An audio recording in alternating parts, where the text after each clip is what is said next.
Good morning. The time for convening has arrived. The Senate will come to order. At this time, I will ask all unauthorized personnel to exit the chamber. I recognize the senator from the 6th. You got a new district now, the 6th. Morning, Mr. President. I do have a new district. Got a new license plate. Went on my car this morning. Just arrived in the mail. So I'm now official. How was your trip? It was wonderful. Well, we missed you. I'm glad I'm back in Georgia. We're glad to have you back. Yeah. We cried while you were gone. Mr. President, I got a great group of pages here today. Traveled from all over this state to be with us and work with us. Out of Ball Ground, we have Harper Reese. Out of Cornelia, we have William Neesmith. Out of Toco, we have Gavin Simmons. Out of Fargo, we have Lindsay Musgrove. Out of Homerville, we have Carly Tomlinson. Out of Atlanta, we have Ida Armstead. Out of Atlanta, we have Xavier Dillon. Out of Campbellson Redwine, we have Chloe Brett. Out of Grayson, we have two sisters, a brother, and a cousin. We have Abigail, Ella, and Kyle Jensen with their cousin Olivia Rucker. Olivia's actually from Monroe. Out of Cumming, we have Reagan Strong. Out of Rex, we have Autumn Thompson. Out of Bonaire, we have Stella Franks. And out of Kathleen, we have Ella Perkins. Y'all give these pages a big round of applause. We appreciate y'all being here. Look forward to working with you today, handling the people's business here in the Georgia State Senate. Mr. President, the journal has been read and found to be correct. All right. Thank you, Senator. And thank you, Pages, for being here today. Is there objection to dispensing of the reading of the journal? Chair hears none. The reading of the journal is dispensed with. Is there objection to the confirmation of the journal? Chair hears none, and the journal is confirmed. All senators who have bills and resolutions to introduce, please bring them to the Secretary's desk. First reading and references of Senate bills and resolutions. Secretary? Senate Bill 98 by Senator Cowsert of the 46th and others, a bill to be entitled an act to amend Title 29 of the Official Code of Georgia annotated related to guardian and ward so as to provide for county children and family. Senate Bill 99 by Senator Robertson of the 29th and others, a bill to be entitled an act to amend Code Section 16-1-3 of the Official Code of Georgia annotated related to definitions relative to crimes and Public offenses. safety. Senate Bill 100 by Senator Robertson of the 29th and others, a bill to be entitled an act to amend Code Section 31-10-14 of the Official Code of Georgia annotated related to the issuance of a new birth certificate. Children and family. Senate Bill 101 by Senator Robertson of the 29th and others, a bill to be entitled an act to amend Chapter 12 of Title 31 of the Official Code of Georgia annotated. Health and Human Services. Senate Bill 102 by Senator Robertson of the 29th and others, a bill to be entitled an act to amend Part 1 of Article 2 of Chapter 12 of Public title. safety. Senate Bill 103 by Senator Anna Vitarte of the 31st and others, bills being entitled an act to amend Part 1 of Article 3 of Chapter 5 of Title 50. Government oversight. Senate Bill 104 by Senator Anna Vitarte of the 31st and others, a bill to be entitled an act to amend Chapter 29 of Title 50 of the Official Code of Georgia annotated related to information. Government oversight. Senate Bill 105 by Senator Anna Vitarte of the 31st and others, a bill to be entitled an act to amend Chapter 50 of Title 43 of the Agriculture.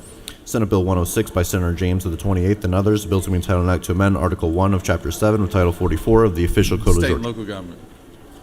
Senate Bill 107 by Senator James of the 28th and others, a bill to be entitled an act to amend Chapter 3 of Title 44 of the Official Code of Georgia annotated. Economic development. Senate Bill 108 by Senator James of the 28th and others, a bill to be entitled Economic development. Senate Bill 109 by Senator Harbison of the 15th and others, a bill to be entitled an act to amend Chapter 25. Veterans.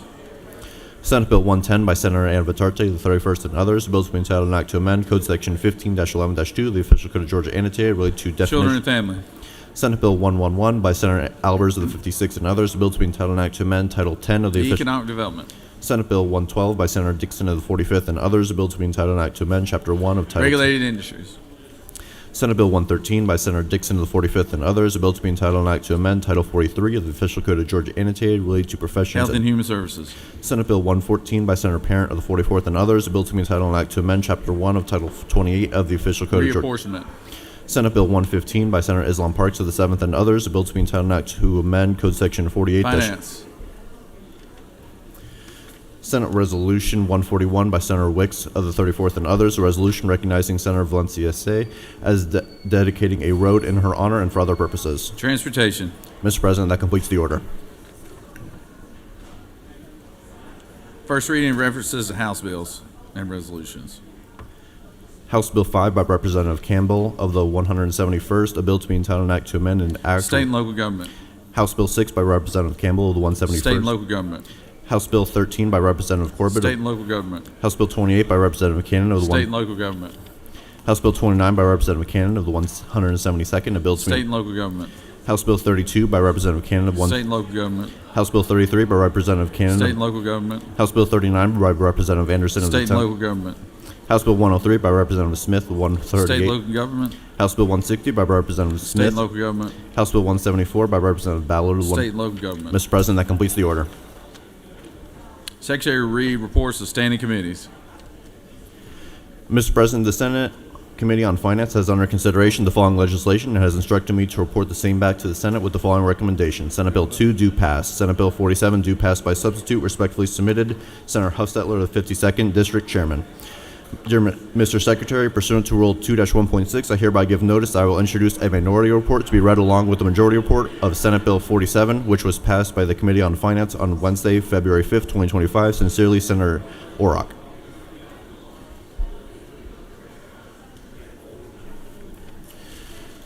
Dear Mr. President, the Senate Committee on Health and Human Services has under consideration the following legislation and has instructed me to report the same back to the Senate with the following recommendation. Senate Bill 8, due pass, respectfully submitted. Senator Watson, the 1st District Chairman. Mr. President, the Senate Committee on Public Safety has under consideration the following legislation and has instructed me to report the same back to the Senate with the following recommendation. Senate Bill 21, due pass by substitute. Senate Bill 64, due pass. Senate Bill 7, due pass. Senate Bill 84, due pass by committee substitute. Respectfully submitted, Senator Albers, the 56th District Chairman.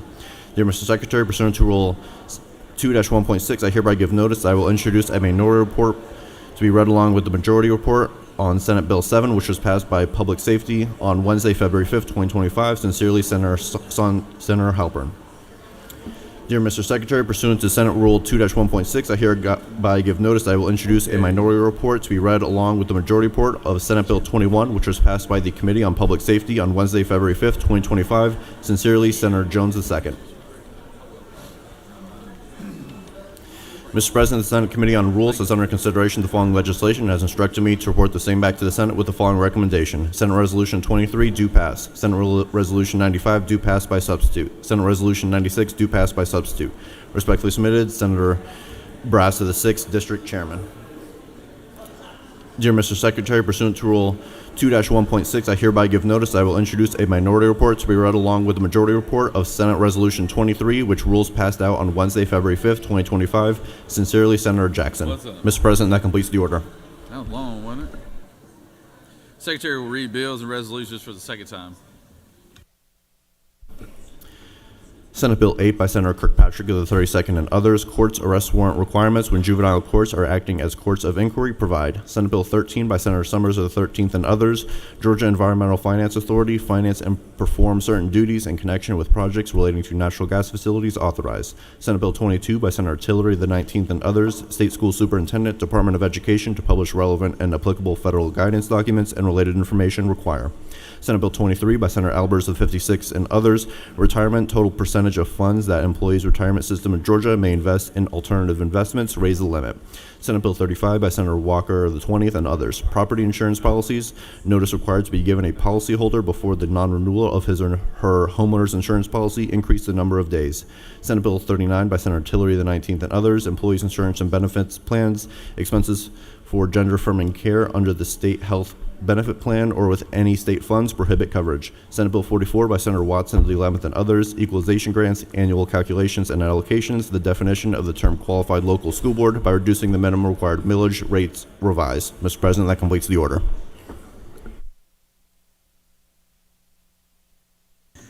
It is now time for the morning roll call. Any motions to excuse? Recognize the senator from 33rd. Thank you, Mr. President. Good morning, y'all. I ask for unanimous consent to excuse the senator from the 10th for business way outside the Capitol. Without objection, the senator from the 10th is excused. Any other motions to excuse? Secretary will call the roll. Senators, signify your presence by voting the yea switch. Secretary will unlock the machine.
It is now time for our morning devotion.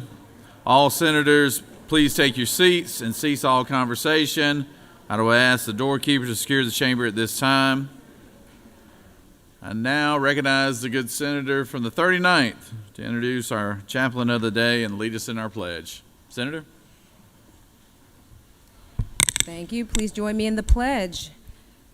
I pledge allegiance to the flag of the United States of America and to the republic for which it stands, one nation, under God, indivisible, with liberty and justice for all. And now the Georgia flag.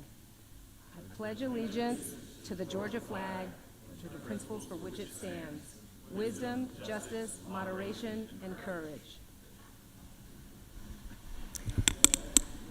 Good morning.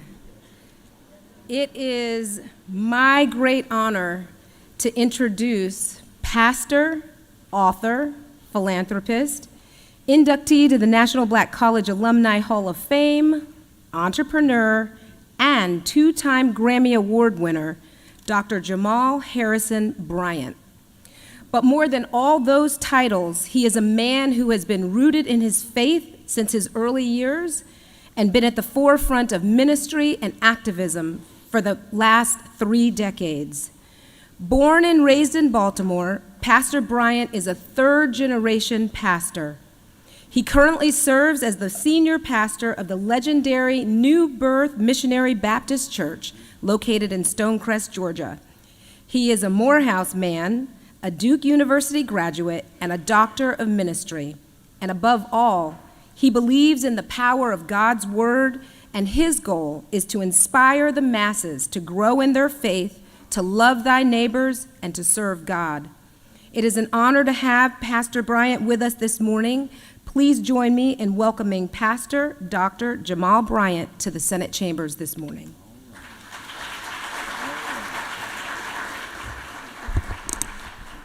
Thank you so very much. Good morning. Salutations to Governor Jones, accolades to Sonia Halpern, to my own mayor of Stonecrest who's with us. High commendation to the greatest congregation, New Birth, and to all of you who are entrusted with the hopes and the dreams of the citizens of Georgia. A Japanese philosopher, Kishimi, wrote a compelling work that every person in this house should have a copy of. It's entitled The Courage to be Disliked. In it, the author unpacks to have real freedom, you have to complete your task without the need of external validation. Make decisions not based on trends or polls or investors, but on conviction. In an age of social media where people's identity is embroiled in likes and shares, that's hard to come by. That's why today I've come to amplify a allegory that I think is befitting and appropriate for the hour and the season and the moment that we're in. It's about a young king by the name of Will. And this king ruled the entire earth.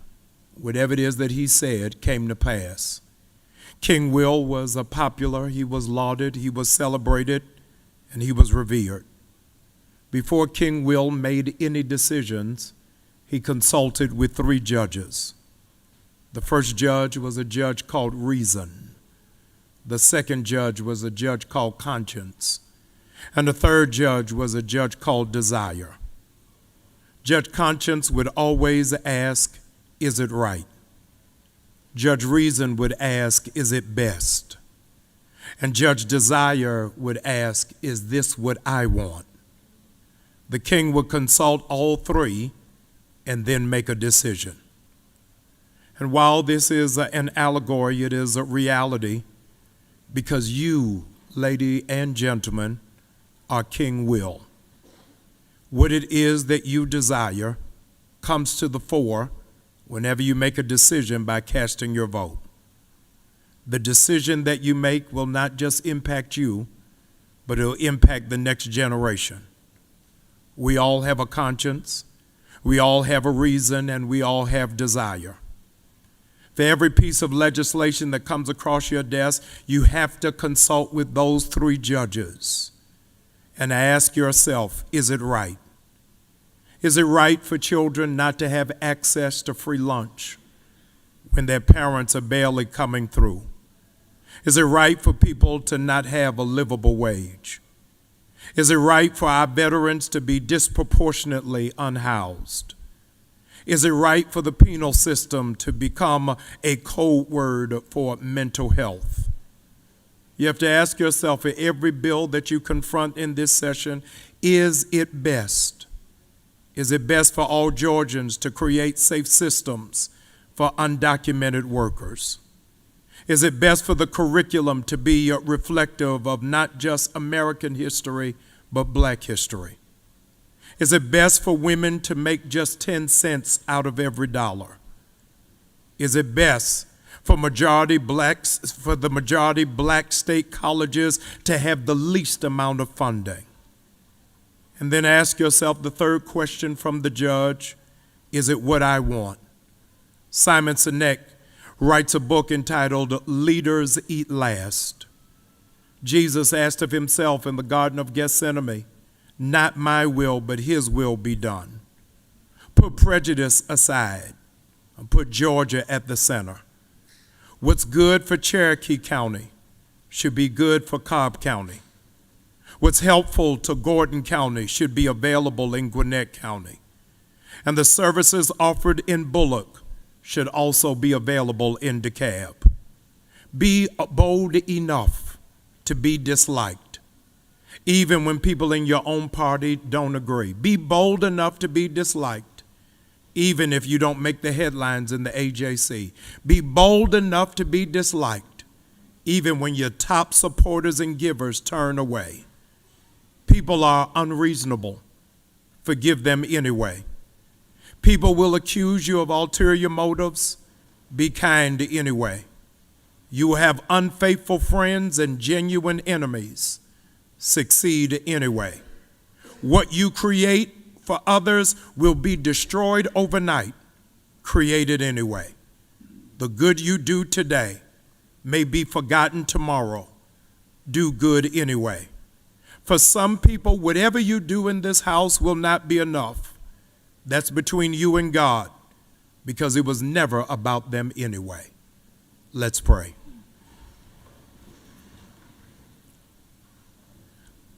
Good and gracious God, guide our feet while we run this race. We don't want this race to be run in vain.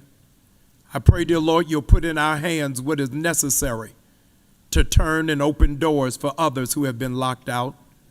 Strengthen our voice for us to be able to speak for those who can't speak for themselves. Anoint our eyes so we can see beyond now and get a glimpse of what can be. God, we trust you even in the moments where we can't trace you. And we believe that the government is on your shoulders. It's in Jesus' name we pray. Amen.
We always like to introduce our docs of the day, our physicians that come down here and volunteer their time.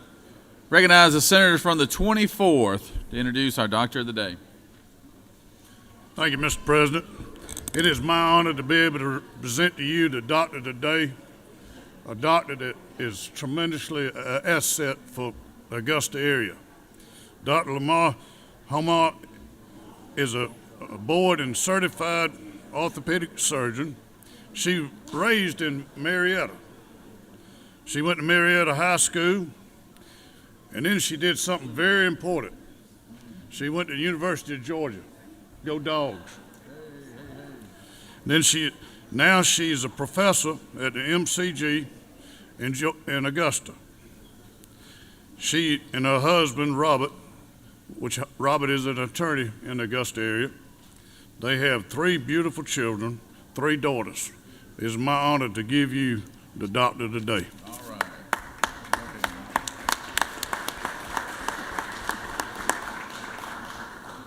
Well, thank you. It's certainly a pleasure to be here. I don't have much to say. I know you're all busy. I just want to thank you for your service to the people of Georgia, and I want to thank you for your support to those of us in healthcare. You know, certainly, despite the challenges, we will continue to fight tirelessly for our patients and to do the right thing, and so we appreciate all your support. And so I'm over there. If any of you have any orthopedic issues, feel free to come by and see me. All right. Thank you. Thank you. Thank you, John. Appreciate it. How old are you kids?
If I could have everyone's attention, we always have very special guests here, and it's nice to welcome some folks from Monroe County, which is a neighboring county of mine, and they're good folks down in Forsyth, Georgia, and Monroe County, and we're glad they're here to join us today. I recognize this pro tem, the senator from the 18th, to introduce. Actually, let me let the secretary read the resolution first, Senator. Senate Resolution 119 by Senator Kennedy of the 18th, a resolution recognizing February 6, 2025 as Monroe County Day at the state capitol and for other purposes. Whereas Monroe County, Georgia was founded in 1821 and named after James Monroe, a founding father and the 5th President of the United States, and whereas with the city of Forsyth serving as its county seat, Monroe County covers 395 square miles and has a population of over 27,000 people, and whereas the Monroe County Commission is dutifully and effectively performing its role as the elected legislative body of Monroe County, and whereas the Monroe County Chamber of Commerce is working to develop and apply new ideas, techniques, and technologies to generate and improve productivity levels, fiscal sustainability, business development, job growth, and quality of life within Monroe County, and whereas established in 2001, Leadership Monroe hosts annual classes to cultivate strong community leaders by connecting a diverse group of individuals, equipping them with the skills and knowledge to address local challenges. Now therefore be it resolved by the Senate that the members of this body recognize February 6, 2025 as Monroe County Day at the state capitol and express sincere best wishes for continued success. Mr. President, that completes the order.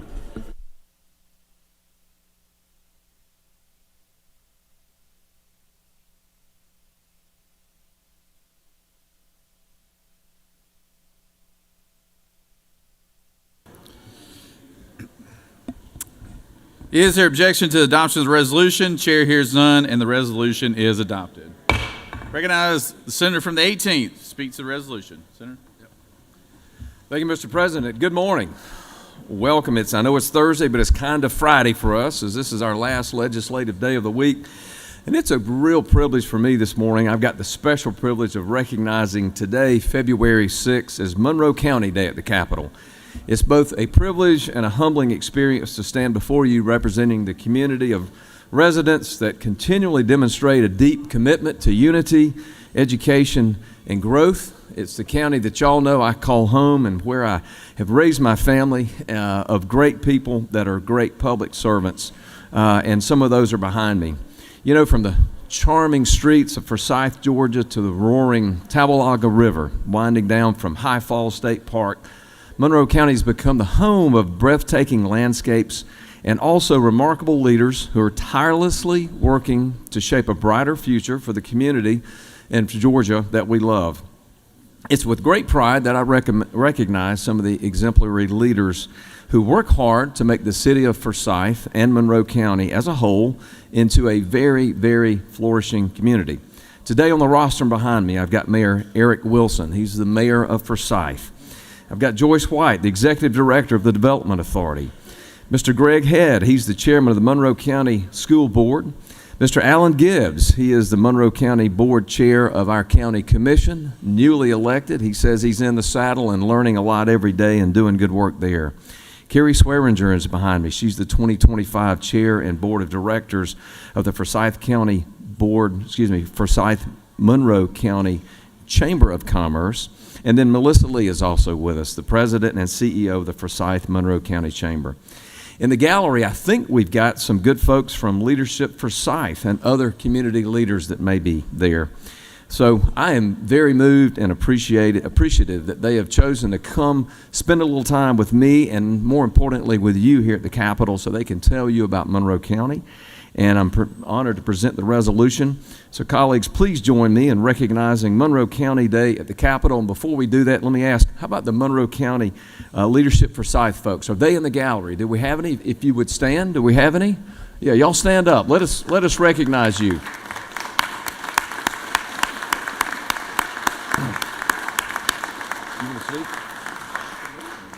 Let me ask our County Commission Chair to speak for a moment to you.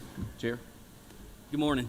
Thank you so much for having us here. It's very important. Thank you so much for having us here. It's very important to maintain a good relationship with our state government, and it is an honor to be here and a privilege. I hope that we continue to grow this bond and work together closely moving forward.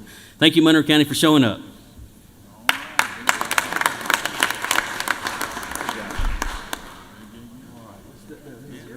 Yeah. We're getting pictures.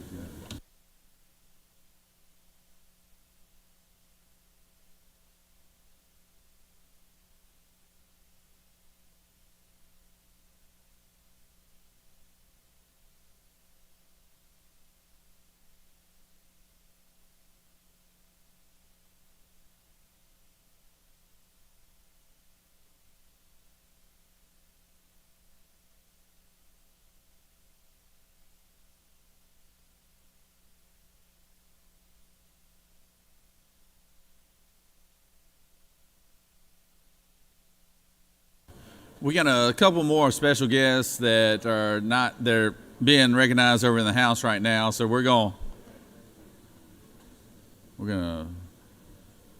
open it up for points of personal privilege while we wait on the others for the special presentation. So, Senator from the 4th, would you like to take a point of personal privilege?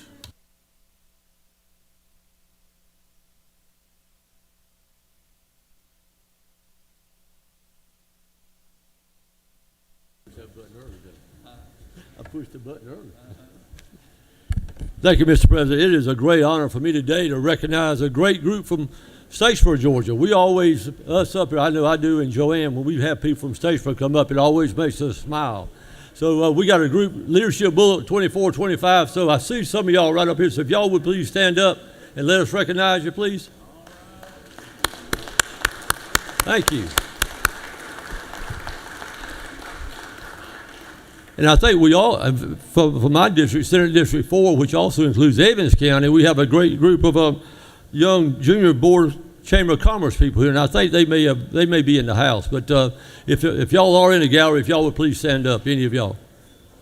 I think they're stuck in the house. Thank you, Mr. President. Thank you, Senator, and always good to have the good folks from Statesboro, Georgia up here. So we're very glad to have y'all here today. So thank you, Senator. Recognize the Senator from the 32nd for a point of personal privilege.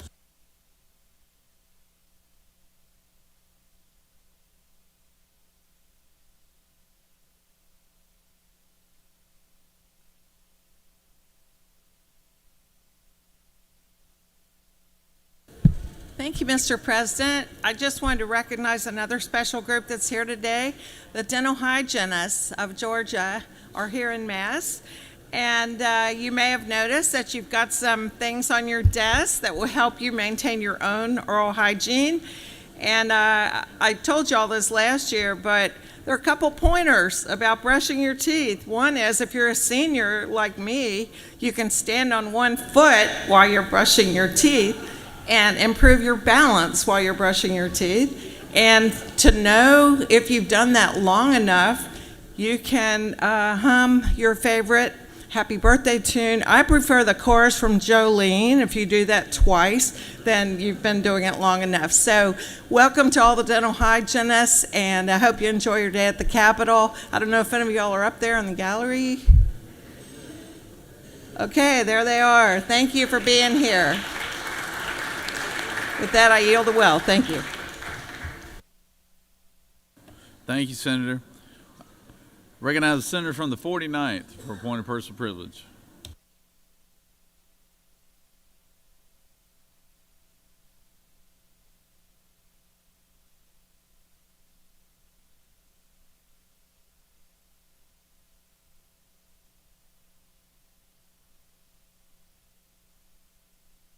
Colleagues, I rise today and recognize my dear friends and leaders from Hall County Chamber of Commerce. We've got in the chamber with me this morning, I've got our Executive Director, Tim Evans, our County Administrator, Zach Propes, and our Chamber President, Glennis Barnes. Also up in the gallery, several members of our Leadership Hall County class this year. I went through that class years ago. I won't go back in. It was before this gray hair, and I had all my hair back then. So I want to give a little shout out to Gainesville Hall County. We were just recognized as the #1 best performing metro in the nation by the Millikan Institute. So that's quite the honor. They've also come down here. They didn't come empty-handed. They brought the illustrious chicken boxes that you guys have been getting for so many years, full of great local treats from different businesses across the county. There's a shameless plug here. There's some J. Moore jelly in here that I got up this morning and made for you guys before I came to the chamber. Join me in thanking our friends from Gainesville Hall County Chamber of Commerce. Mr. President, I yield the well.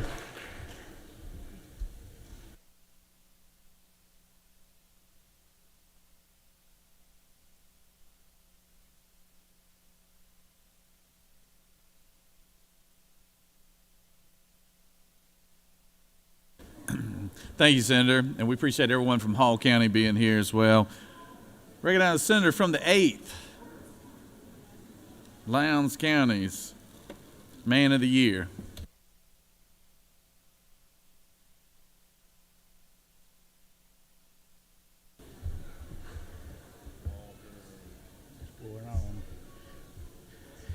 We're here to celebrate alligators, Mr. President.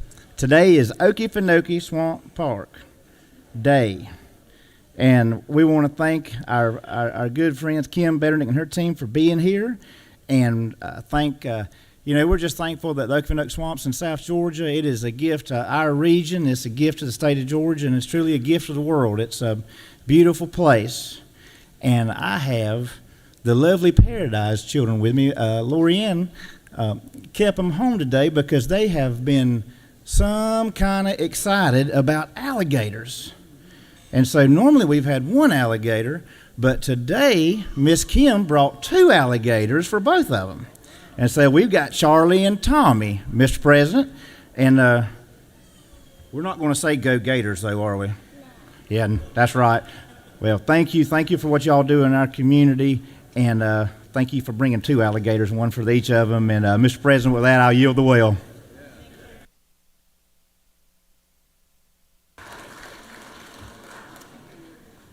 Senator, that alligator is a little bigger than the one last year.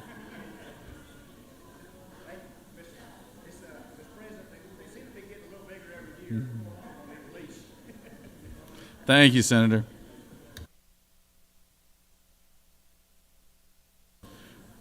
I recognize the senator from the 36.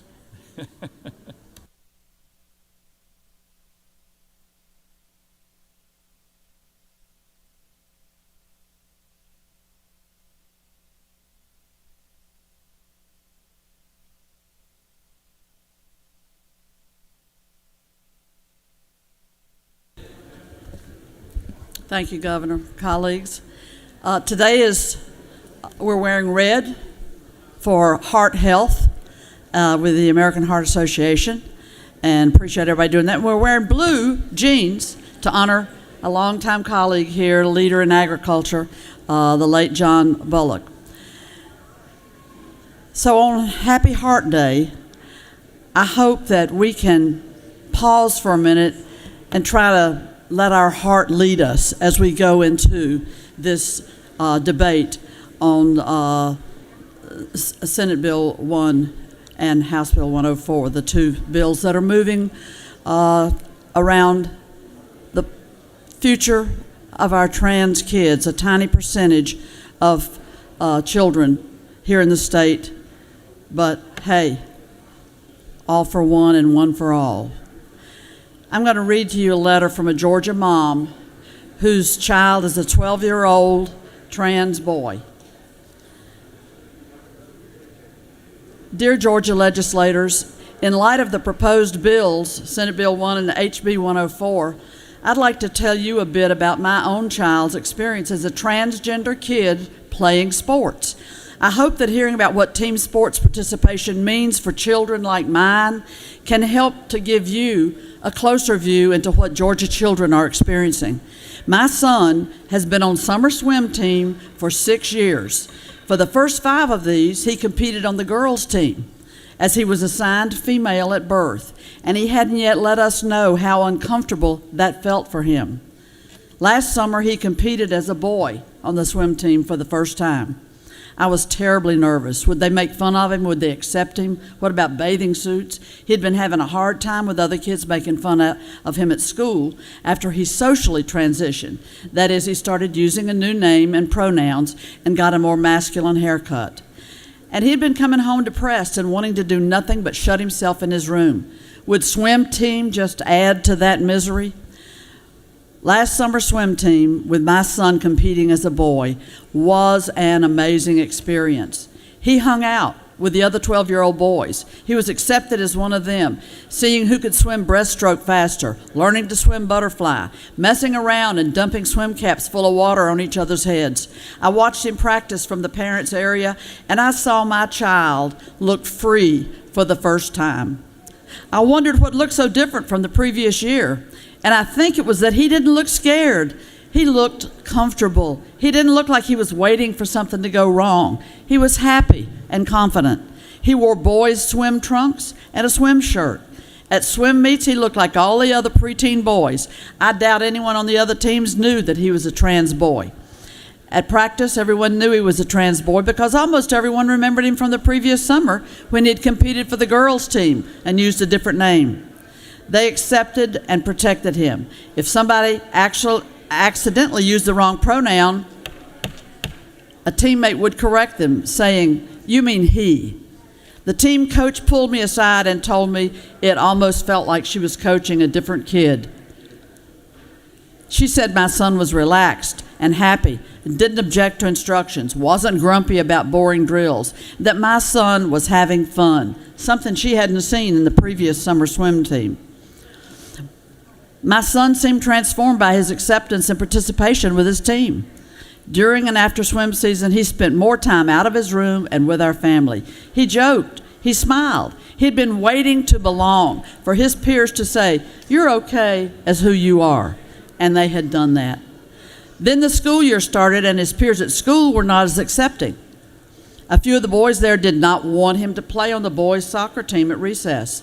The other boys complained to the teachers they didn't want a girl on their team.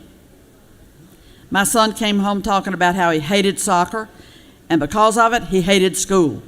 I got calls from his teachers about how he was mean to other kids on the playground, which surprised him because he had always been so welcoming and accepting of everyone. The school would not let him use the boys' changing room for sports. He didn't want to change in front of anyone, didn't want to see anybody else change. He's a preteen boy with a preteen boy's embarrassment. He stayed home from school the next day, crying, refusing to go back. This was a school he had loved, where he had been loved by the teachers and felt at home. He went from being an ebullient boy of the summer to being sad all the time. Didn't want to play soccer, didn't want to go swimming at the YMCA, didn't want to do anything anymore. And that's the holding pattern we're in right now. Being part of a team, training alongside other kids and working with them towards the same goal, sharing both the joy and disappointment that come in athletic competition did so much for my son's mental health. Being excluded from it was emotionally crushing. My son is one trans boy, but his experience with the power of team sports to build confidence and community is shared with peers across the state, including the trans girls targeted by your bills. I hope you can think about his experience, the experience you can allow other trans kids to have as you vote on these bills. I know you want what's best for our kids. Give them mental health. Give them belonging. Give them sports. Thank you. Thank you, Senator. If everybody can be mindful when the senator's in the well, speaking on a point of personal privilege, let's try to keep the conversation as low as possible. Thank you. We have another special presentation here today. So we got our National Guardsmen and ladies here today. Secretary, read the resolution. Senate Resolution 82 by Senator Payne of the 54th and others, a resolution recognizing February 6, 2025 as National Guard Day at the state capitol and for other purposes. Whereas the Georgia Department of Defense provides ready and relevant military forces to combatant commanders to defend our nation and to the governor to support homeland defense and defense support to civil authorities. And whereas the Georgia Department of Defense is headquartered in the Clay National Guard Center in Marietta, Georgia, and includes the Georgia Army National Guard, the Georgia Air National Guard, and the Georgia State Defense Force. And whereas the Georgia Department of Defense consists of more than 11,000 Army National Guard soldiers, 2,800 Air National Guard airmen, 450 State Defense Force volunteers, and 500 state employees. And whereas the Georgia National Guard has deployed more than 33,000 soldiers and airmen throughout all geographic combatant commands since September 11th, 2001, and whereas in 2024, more than 2,000 Georgia Guard soldiers, airmen, and State Defense Force personnel responded in the wake of Hurricanes Debbie, Milton, and Helene, the last of which was the Georgia National Guard's largest domestic storm response in more than 30 years, encompassing more than 100 missions in 35 counties. Now therefore be it resolved by the Senate that the members of this body recognize February 6, 2025 as National Guard Day at the state capitol and commend the men and women of the Georgia National Guard for their strength, leadership, courage, and selfless service. Mr. President, that completes the order.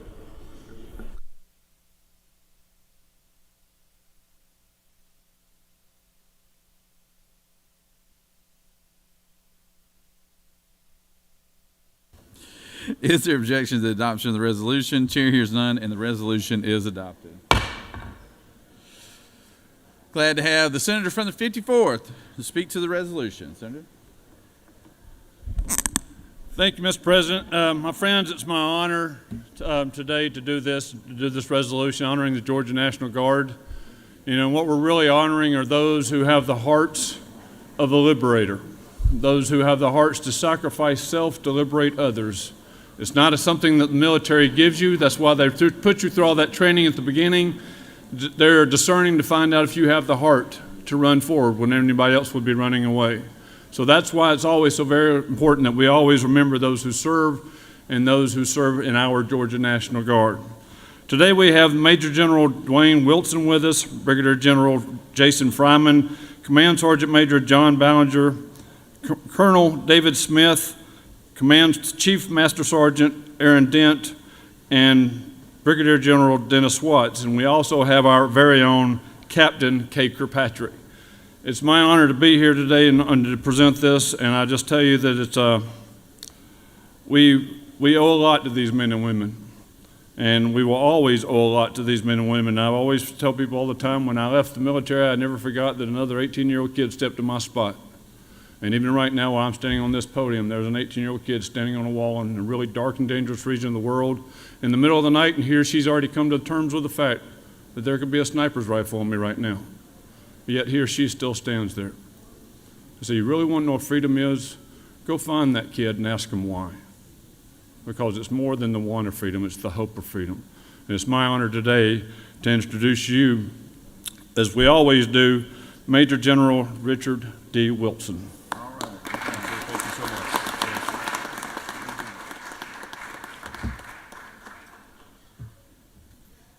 Well, sir, thanks for the intro. Lieutenant Governor, sir, thank you for allowing us to be here and for allowing me to just have a couple of minutes to highlight the incredible accomplishments of the almost 15,000 men and women that make up the Georgia Army National Guard, the Georgia Air National Guard, the Georgia State Defense Force, our federal and state employees that work with us. These men and women work day in and day out, selflessly serving our state and our nation, both at home and abroad. As was mentioned earlier, just a few months ago, service members assisted our local communities and our state partners during both the response and recovery efforts after Hurricanes Debbie, Helene, and Milton. Hurricane Helene, as you all well know in here, was one of the most devastating storms that our state has ever experienced. Almost 2,000 soldiers, airmen, and volunteers from our State Defense Force responded within hours and then continued to work during the days and weeks that followed the aftermath of the storm. Additionally, your Georgia National Guard continues to be more globally engaged than ever before. And I've been doing this for a few years, and we certainly are all over the globe like we've never been. Last year alone, we deployed over 2,300 soldiers and airmen across every geographic combatant command to places like Europe, South America, the Pacific, Africa, the Middle East, and then right here in the good old United States along our own southwest border, providing some additional security. Some of these men and women are here with us today, so I'm going to take just a second, if you don't mind. They're in the balcony. I'm going to ask them to stand, please. Please join me in recognizing these brave men and women.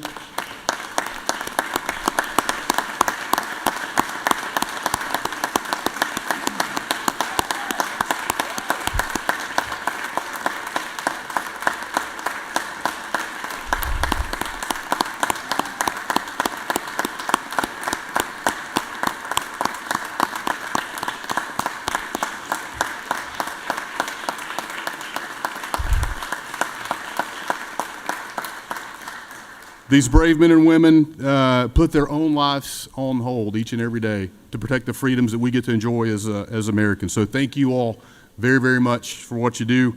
Despite a national recruiting crisis, our force is fully manned. The Georgia National Guard is in great shape. The Army National Guard finished 2024 with an end strength of 110%.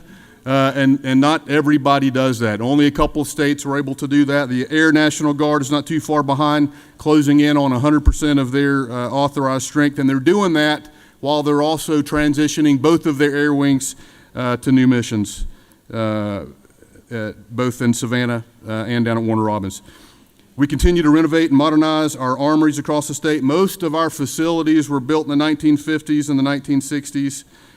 This initiative, which was made possible by only by the support of Governor Kemp and you all, the General Assembly, allows us to combine state and federal funds to get after renovating our facilities. By the end of the year, we'll have completed 24 renovations, or really almost half of the armories that we want to renovate. And so that's only because of you all, and we certainly appreciate that.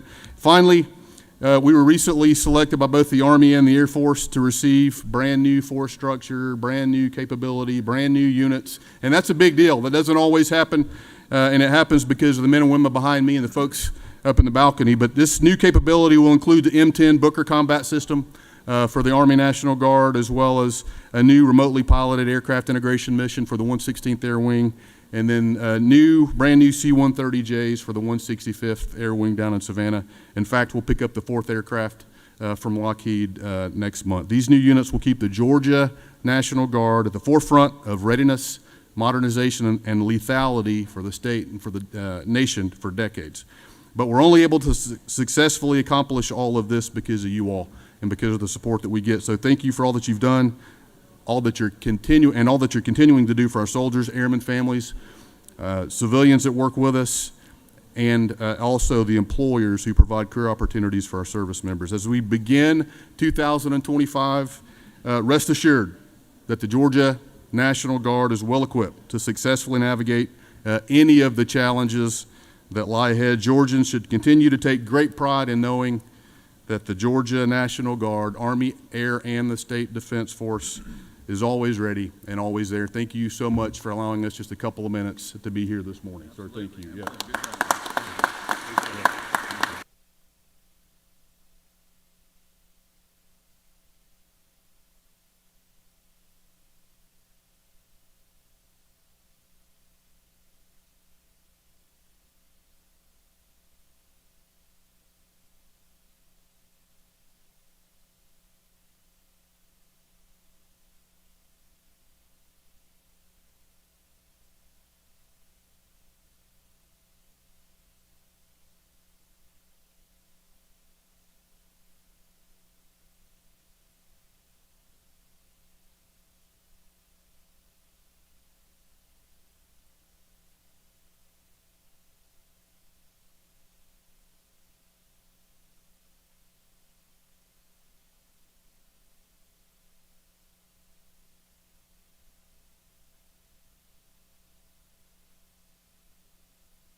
All right, we appreciate National Guard being here today. We have some very special guests here behind me. Morehouse School of Medicine is with us today. Secretary, read the resolution. Senate Resolution 83 by Senator Brass of the 6th and others, a resolution commending Morehouse School of Medicine upon its 50th anniversary and for other purposes. Whereas Dr. Lewis Brown, an internal medicine physician in Atlanta, proposed the idea for a new school of medicine to the presidents of the Atlanta University Center Schools in 1969, and whereas in 1975, Morehouse College recruited Dr. Lewis W. Sullivan, a Morehouse graduate, to serve as the first president and academic dean of the medical education program at Morehouse College, with a vision to diversify the healthcare workforce and provide primary health care in underserved rural and urban communities. And whereas the medical school was incorporated in Georgia in 1980, officially became an independent institution in 1981, and established a 4-year medical school in 1985 as the Morehouse School of Medicine, and whereas 3,283 students, including 1,867 physicians, have graduated from Morehouse School of Medicine, and approximately 60% of the MD graduates who have completed residency are practicing in Georgia. Now therefore be it resolved by the Senate that the members of this body commend Morehouse School of Medicine upon its 50th anniversary celebration in the state of Georgia, without which students would not have access to quality education, research would not have been conducted, and healthcare access would not have expanded as broadly across the state. Mr. President, that completes the order. Thank you, Mr. Secretary. Is there objection to the adoption of the resolution? Chair hears none. The resolution is adopted. Watch out. I'll scare you there. It's always good to have the good leadership from the Morehouse School of Medicine down to visit us every year. They've always been great partners with us here in the state, and we greatly appreciate their leadership being here. So I recognize the senator from the 6th, the Rules Chairman, to speak to the resolution. Thank you, Mr. President. When I got elected back in 2016, at the time I was working for Congressman Lynn Westmoreland, and many of y'all know Congressman Westmoreland served as minority leader in the State House, and he served over there for 12 years.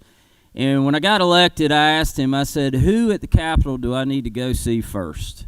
And I'm thinking he might tell me the governor who he served in Congress with, or maybe the governor's chief of staff, or, maybe the lieutenant governor, maybe the speaker.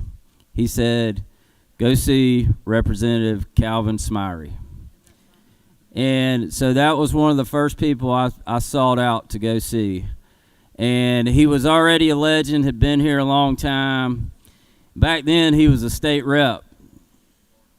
Mr. Smyrie went on to become an ambassador, and then most recently, his portrait now hangs in our state capitol. And I'm so honored to have him here, and even more honored when he asked me if I would carry this resolution and introduce Dr. Rice. And so I'm here today, we are here today, to recognize the 50th anniversary of Morehouse School of Medicine. And I'm proud as a Georgia native to see all our HBCUs reaching such remarkable heights.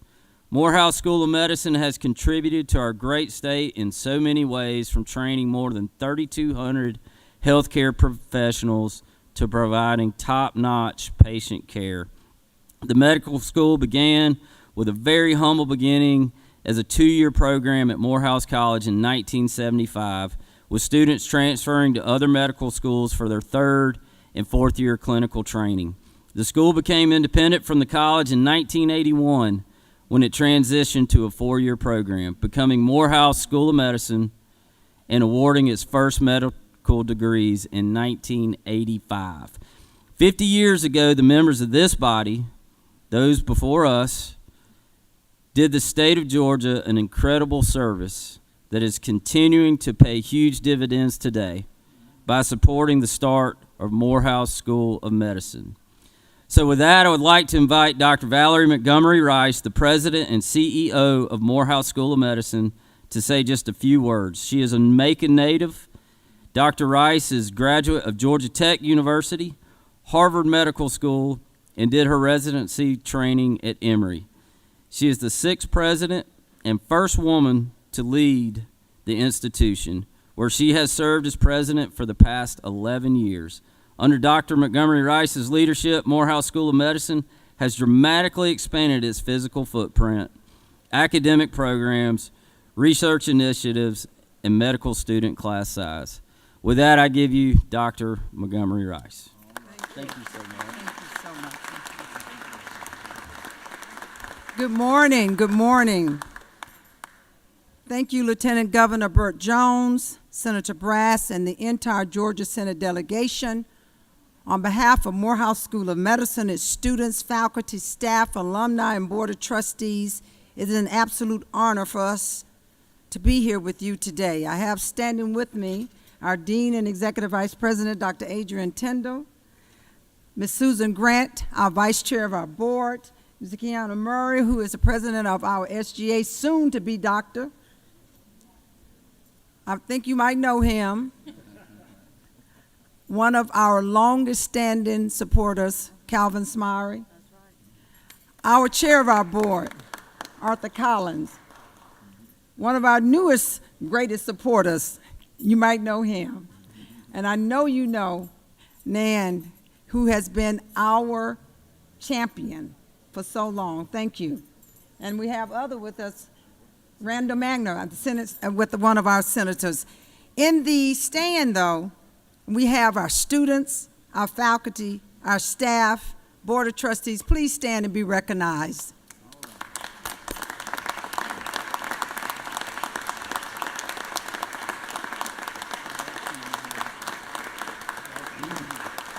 The state of Georgia played a pivotal role in the founding and continued success of Morehouse School of Medicine. And in 1975, the state supported the establishment of Morehouse School of Medicine as a 2-year program to improve access to health care in underserved communities by addressing the shortage of minority physicians in the state of Georgia.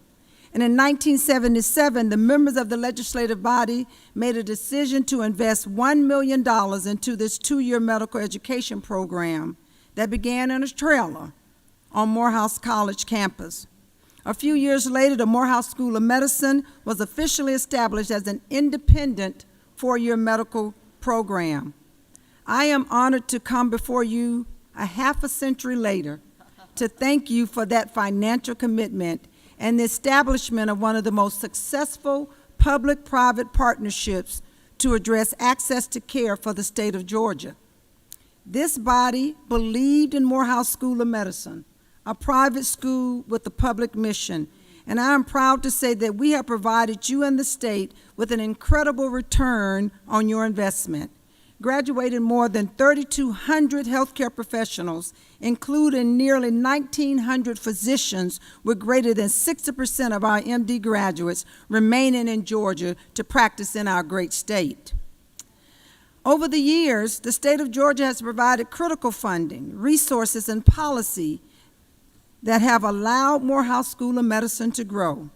Not only do we have a successful MD program, but with your support, we have established one of the oldest Masters in Public Health programs that is celebrating 30 years of existence.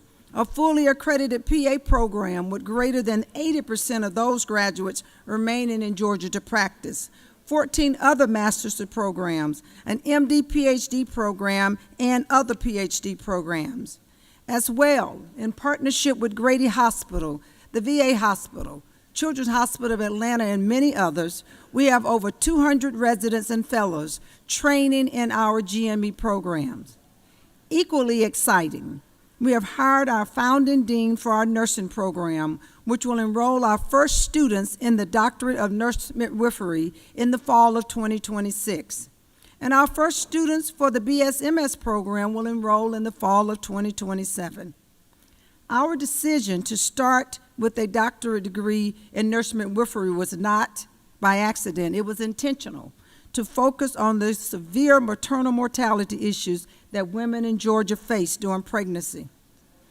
A key to the success, though, of these programs has been the recruitment of Georgia high school graduates to Morehouse School of Medicine through our pipeline initiatives that expose them early on to the opportunities in healthcare. We are excited to note that we touch now 94% of the 159 counties in the state of Georgia, with students applying to one of our 16-degree granting programs. Most importantly, we now have Morehouse School of Medicine alumni practicing in 57 of the 159 counties in Georgia, and 89% of those counties are underserved. In order for us to continue this success, though, We've established a regional medical campus in Columbus, and we have recently signed an agreement with the largest and most comprehensive health system in Southwest Georgia, Phoebe Putney Health System in Albany, to establish our second regional campus in the state of Georgia. These partnerships ensure that Morehouse School of Medicine is not limiting its impact to the greater Atlanta area. We are recruiting, retaining, and developing healthcare professionals from the most challenging areas in the state of Georgia and providing them with a pathway to return and practice in those communities. So as you can see, we've been a little busy over the last 5 decades, but I promise you, we will be here another 50 years to keep going and keep Georgia successful. Thank you very much.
All right, good morning. Let's let the Senate come back to order. We'll start now with, are there any unanimous consents? Any unanimous consents? No. Yep. We're going to get to points of personal privilege. We're not done. We're going to roll to that next. Okay, yeah. We just finished the special presentation, so we'll do are there any unanimous consents? The chair hears none, and we're now going to roll into more points of personal privilege. The chair recognizes the senator from the 17th for a point of personal privilege.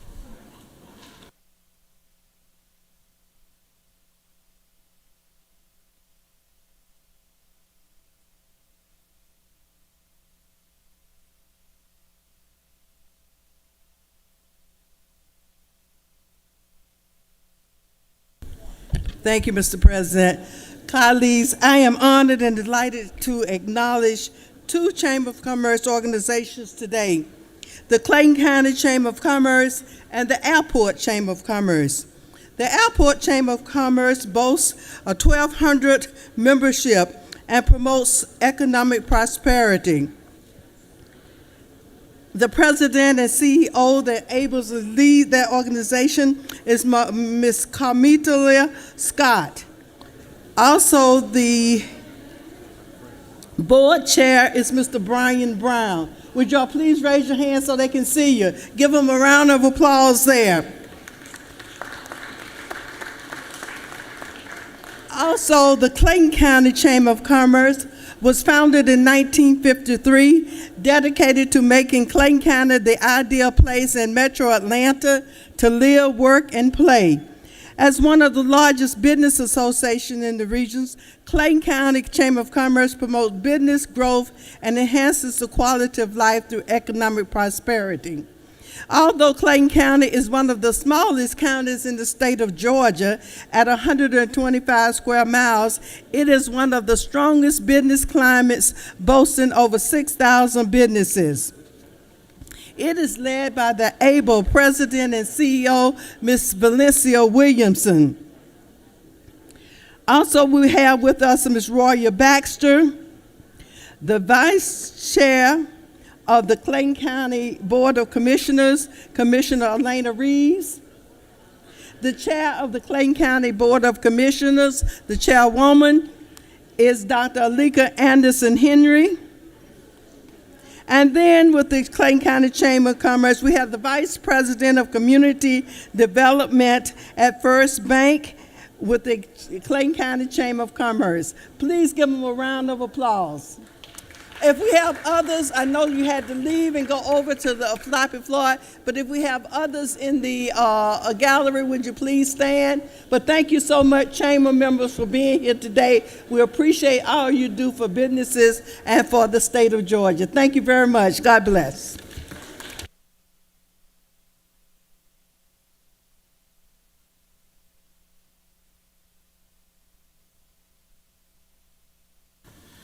Thank you, Senator. The chair recognizes the distinguished senator from the 51st, our majority leader, for a point of personal privilege.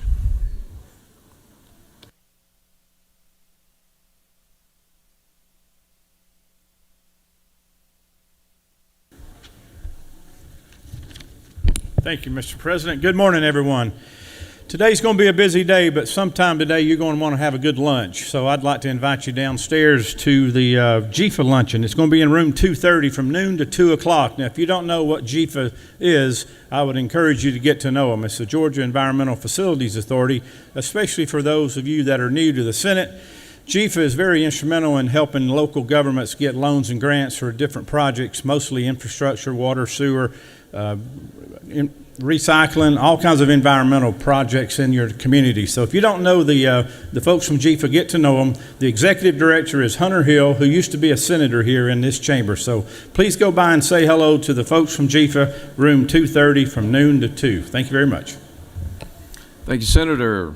Chair recognizes our distinguished dean, the senator from the 15th, for a point of personal privilege. Mr. President, I would like to take this opportunity to ask the senator from the 29th to join me if he's in the chamber. If not, Senator Robertson.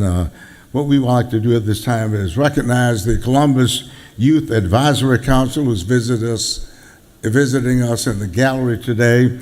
They're a group of young leaders at the Capitol to see firsthand the workings of state government. So if they would stand up, the Columbus Advisory Group, so we can give them a big round of applause. They're sitting government.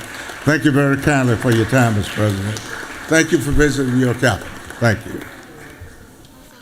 Thank you, Senator. Yes, sir. Good remarks from our good dean. Chair recognizes the senator from the 42nd.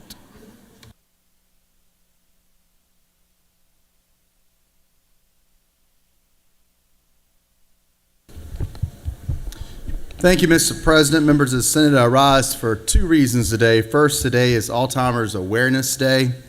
This is a disease that impacts over 188,000 Georgians every single year, and it also involves over 374,000 caregivers in our state taking care of those with this terrible disease. And I appreciate Ms. Nancy Petra and everyone with the Georgia Alzheimer's Association for all you do to advocate for those impacted by this disease in our state. Second, today is Strolling Thunder Day at the state capitol.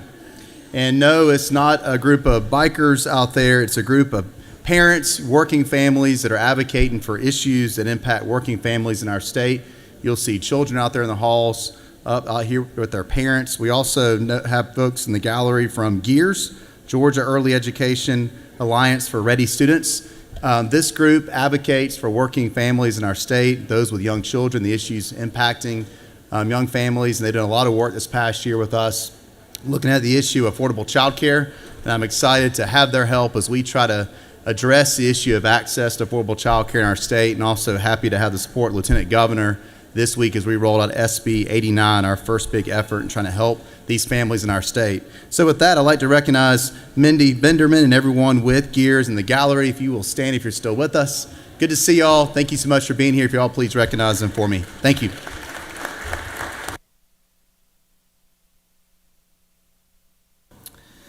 Thank you, Senator. The chair recognizes the senator from the 31st, our distinguished Majority Caucus Chairman.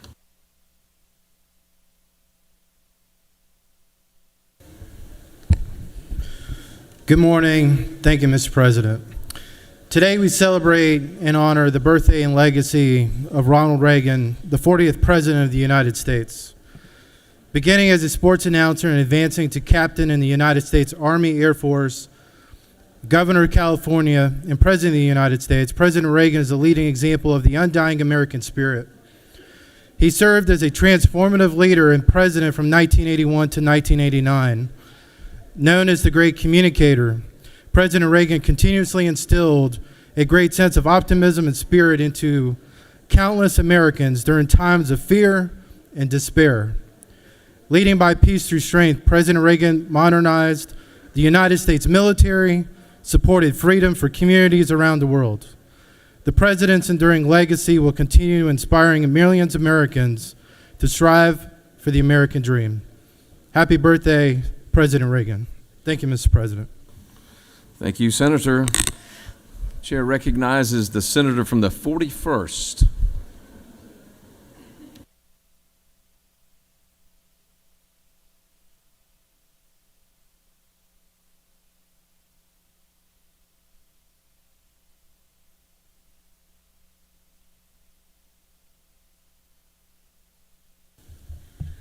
Thank you, Mr. President. I stand here today in front of you as a senator, a priest, a wife, and a mom, and for this conversation, most importantly, as a gay athlete. I stand here today holding gently the struggle between the past and the future. In one hand, the past, where gay and lesbian athletes were forced to hide behind a facade in order to escape judgment, punishment, and the fears of others. A past where we hid so that we could play the sport that we loved and be a part of the team. Where we hid in order to be included. And in my other hand, I hold the hope of our future. A future where we've moved past the fears of others and those who are different.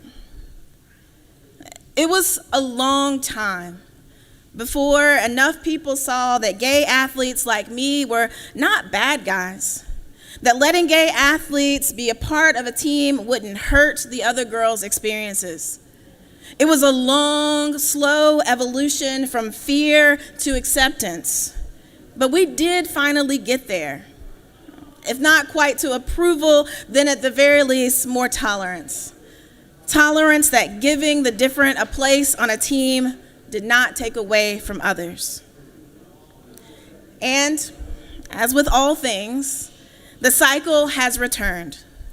Later today, we will debate whether or not trans children will be rendered invisible on the playing field. And I want to pause here to just make it clear right now that trans girls, they are here and they are here to stay. I want to be clear and say to all of our girls, you are worthy, you are valuable, and you deserve equal treatment. My heart breaks for the trans children who have to live in this moment, those who feel isolated and unsupported. especially trans kids in Georgia, where this General Assembly has systematically worked to eradicate trans youth. I hold immense grief for the lived experiences of our trans kids and their parents and all those who love and care about them. And I am willing to keep working to create a safe space for trans children to come down here and to tell their stories, to make sure that our trans girls know that they are loved. My heart also breaks for cisgendered girls who will be questioned because of SB1. The girls who, like me, were a little too strong, a little too tall, a little too athletic, just a little too good. Girls who will have to prove that they are, in fact, girls because they are judged and scrutinized for not quite living up to what a girl is supposed to look like. The license to discriminate in this bill and SB1 will give the right for parents to call out any and every girl that they think might be better than their child and have them prove that they are a girl. I know this grief personally. As a cisgender athlete who didn't conform to the look of certain girl athletes, I know what it is to have your gender questioned. And I see and I hold space for you and what you will endure because of SB1. Alongside this grief that I have for our trans and cis girl athletes, I also hold hope. Hope that my colleagues will evolve on this issue. Hope that just as the past has shown us that tolerance and acceptance is possible, that we can move forward. Despite this body's efforts to stop the future from happening, I want to be clear that it's already on its way. In fact, the future is already showing up, and it shows up in the beautiful trans youth that we see here who are sharing their stories and finally feel whole, feel human. The future has already shown up. It's shown up in the joy of our LGBTQ community who continues to spread against all odds our celebration of all things that make us different, unique, and beautifully human. I know that my colleagues will evolve one day and move from fear to acceptance, stepping out of the past and into the future. And I remain ever present and ever hopeful as that day comes when our trans youth can feel safe and loved in our community. With that, Mr. President, I yield the well.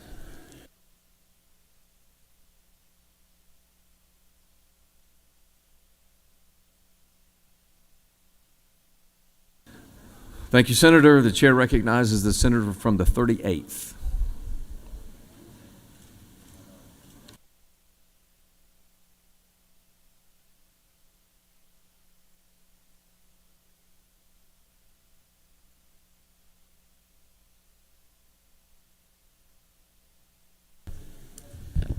Thank you, Mr. President. Good morning, colleagues. Good morning, those of us, those joining us in the well.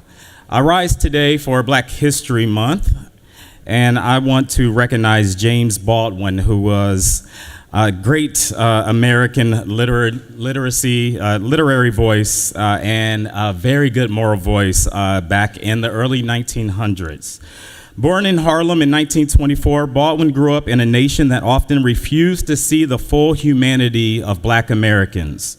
But Baldwin was determined to make the world see, to make it hear, and to, most importantly, make it feel the pain of injustice. Through his words, he confronted the harsh realities of racism and injustice in America by boldly showing us that we are all human. Baldwin did not simply document history, he challenged it.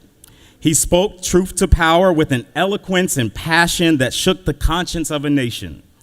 In all his works, Baldwin gave voice to the marginalized, the forgotten, and the oppressed. He once told us, not everything that is faced can be changed, but nothing can be changed until it is faced. Black, queer, and unafraid to challenge injustice, Baldwin refused to be silenced. He used his words as a weapon for truth, forcing America to confront the realities of racism and homophobia. At a time when living openly as a gay man, particularly a black gay man, was met with tremendous resistance, Baldwin dared to tell the stories that reflected the full complexity of human identity. His work spoke to the struggles of those who lived in the shadows, reminding them and reminding us all that love is love and that every person deserves dignity and freedom. But Baldwin did more than write. He challenged systems of oppression. He stood at the intersection of civil rights and LGBTQ liberation, reminding us that justice is not truly justice until it includes everyone. His words clearly remain as urgent today as they were decades ago. In our ongoing fight for justice, Baldwin's vision calls on us to be courageous, to reject complacency, to build a future where freedom is not just an ideal, but a lived reality for all. James Baldwin was more than a writer. He was a moral compass. And today, as we honor his legacy, let us commit ourselves to his fight for truth, for dignity, and for justice. Let us ensure that his voice echoes not just in our history books, but in our actions, in our policies, in our hearts, and on our vote today. I yield the will. Thank you, Senator. The chair recognizes the senator from the 39th for a point of personal privilege. Thinking to speak about some special guests that we've seen in the chamber this morning.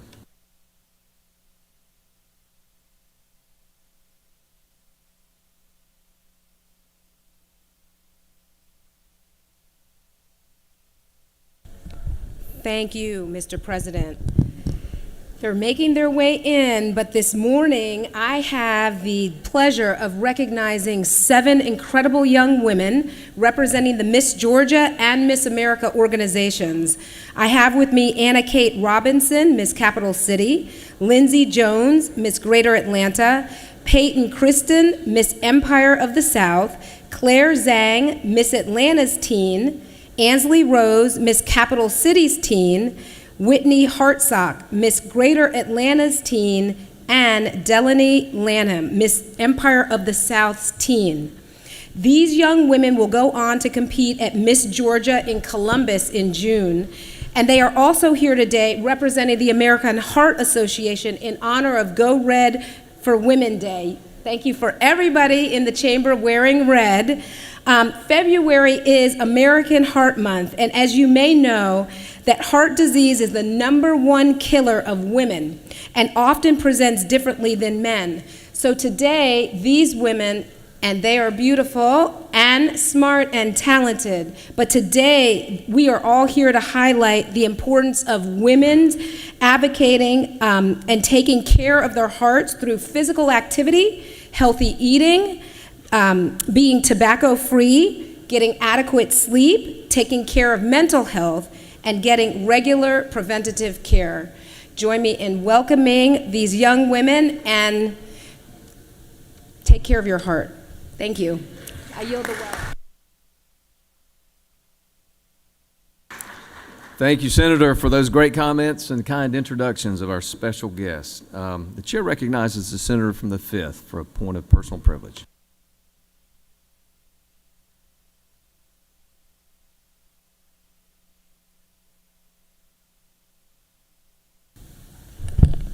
Thank you, Mr. President. Today, I'd like to recognize a special guest in the chamber today. Shirish Subhash is a 9th grader at the Gwinnett School of Math, Science, and Technology in my district. Shirish was selected as the winner of the 3M Young Scientist Challenge. He created a method to detect pesticide residue on consumable produce using AI-based handheld detector. The 3M Young Scientist Challenge is the nation's premier science competition for grade 5 to 8. This past October, all 10 finalists came to 3M's world headquarters in St. Paul, Minnesota to compete for the title of America's Top Young Scientist and a chance to win $25,000. I want to congratulate Shirish Subhash being selected as the 3M Young Scientist Challenge winner and the America's Top Young Scientist this year. We are deeply inspired by your commitment to science. Georgia is fortunate to have bright young minds like you with passion for innovation and make positive impacts on our planet. Wishing you the best of luck in your future endeavors.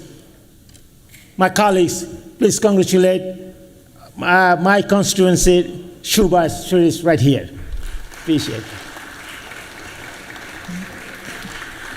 Thank you, Mr. President. I yield the well. Thank you, Senator. The chair recognizes the senator from the 35th for a point of personal privilege.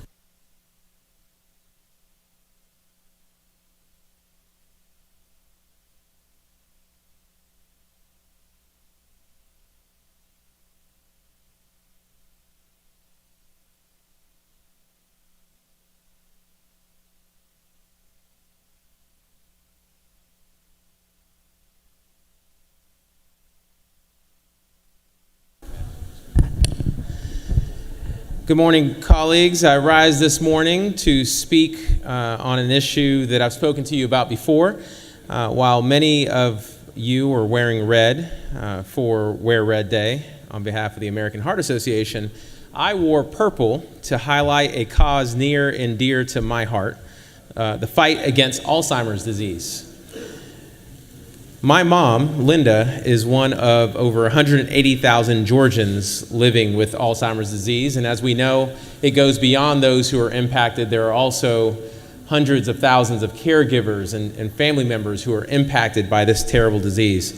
Now, I'm lucky enough to have a job which gives me the flexibility and the resources to prioritize her care, but that opportunity is not available to everyone.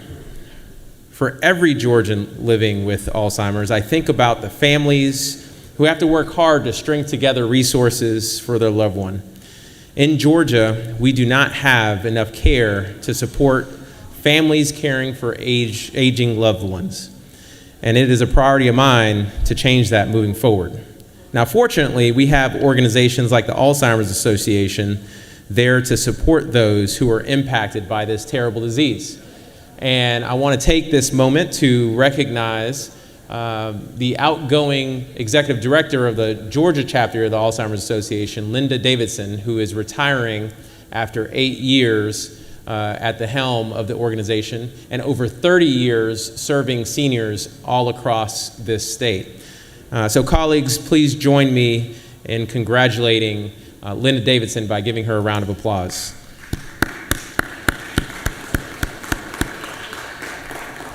Thank you so much. I'm looking up in the gallery because I know that she was here earlier, but they are having a lunch across the street at the church starting in about 20 minutes. And I encourage all of you to join us as we continue to support the fight against Alzheimer's disease.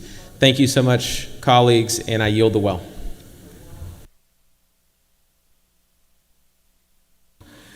Thank you, Senator. The senator has yielded the well, and I see no other requests for points of personal privilege. All right. With that, we're going to move on to adoption of the privileged resolutions. You have before you a consent calendar of privileged resolutions. Does any senator wish to remove a resolution from the consent calendar? The chair hears none. If there's objection to the adoption of the resolutions on the consent calendar, and the chair hears none, then the resolutions on the consent calendar are adopted. Are there any motions to withdraw and commit? The chair hears none. All right, we're going to stand at ease for just a few moments, and then we'll resume Senate business in just a few moments. Thank you.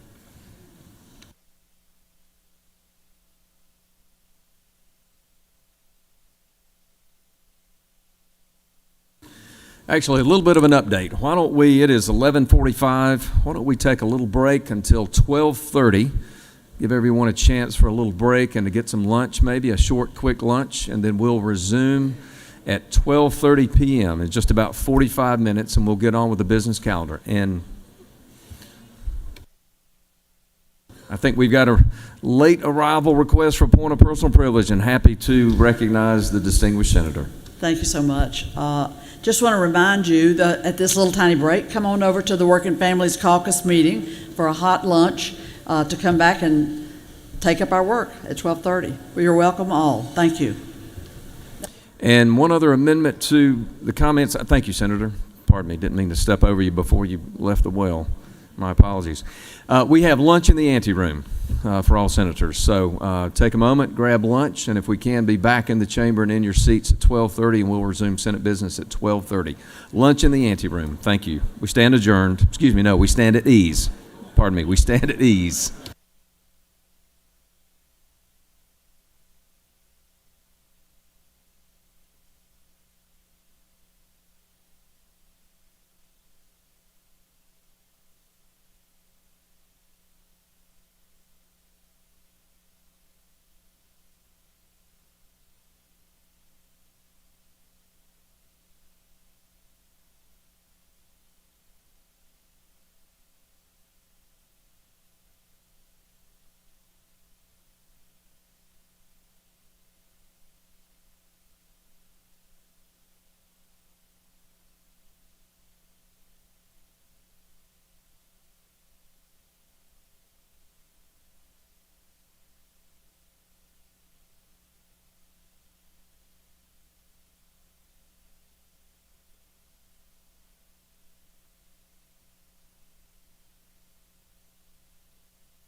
The Senate will come back to order.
Secretary, read the communication from the House.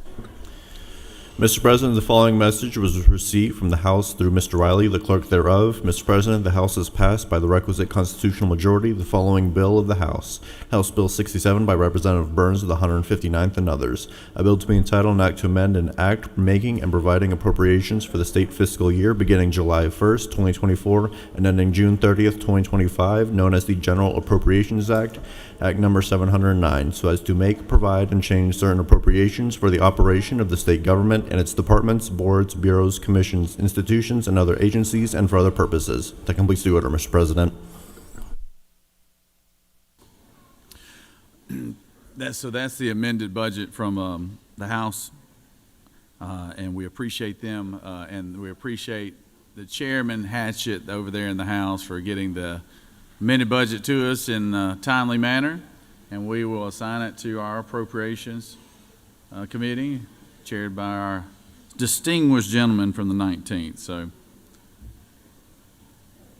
it will be assigned to Appropriations.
Senate Bill, we have Senate Bill 1 on the docket here for today on the rules calendar. Secretary, read the caption.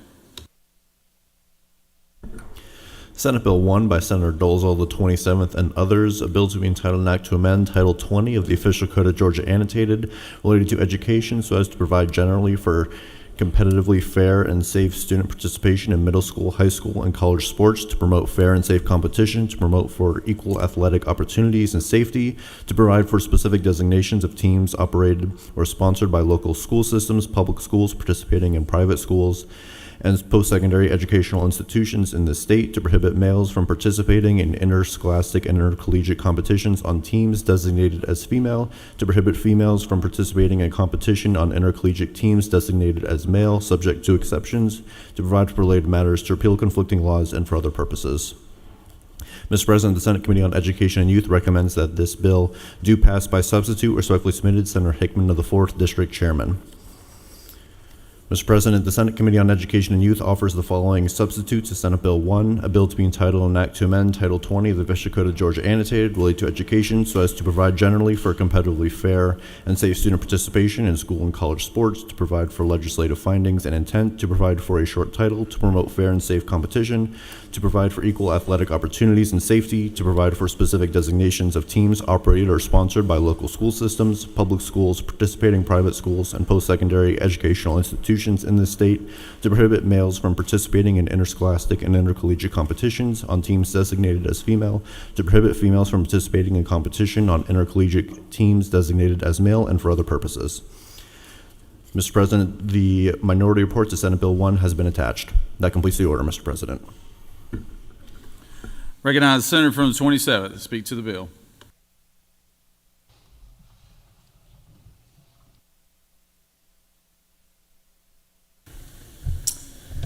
Thank you, Mr. President. Colleagues, I bring to you Senate Bill 1, the Fair and Safe Athletic Opportunities Act.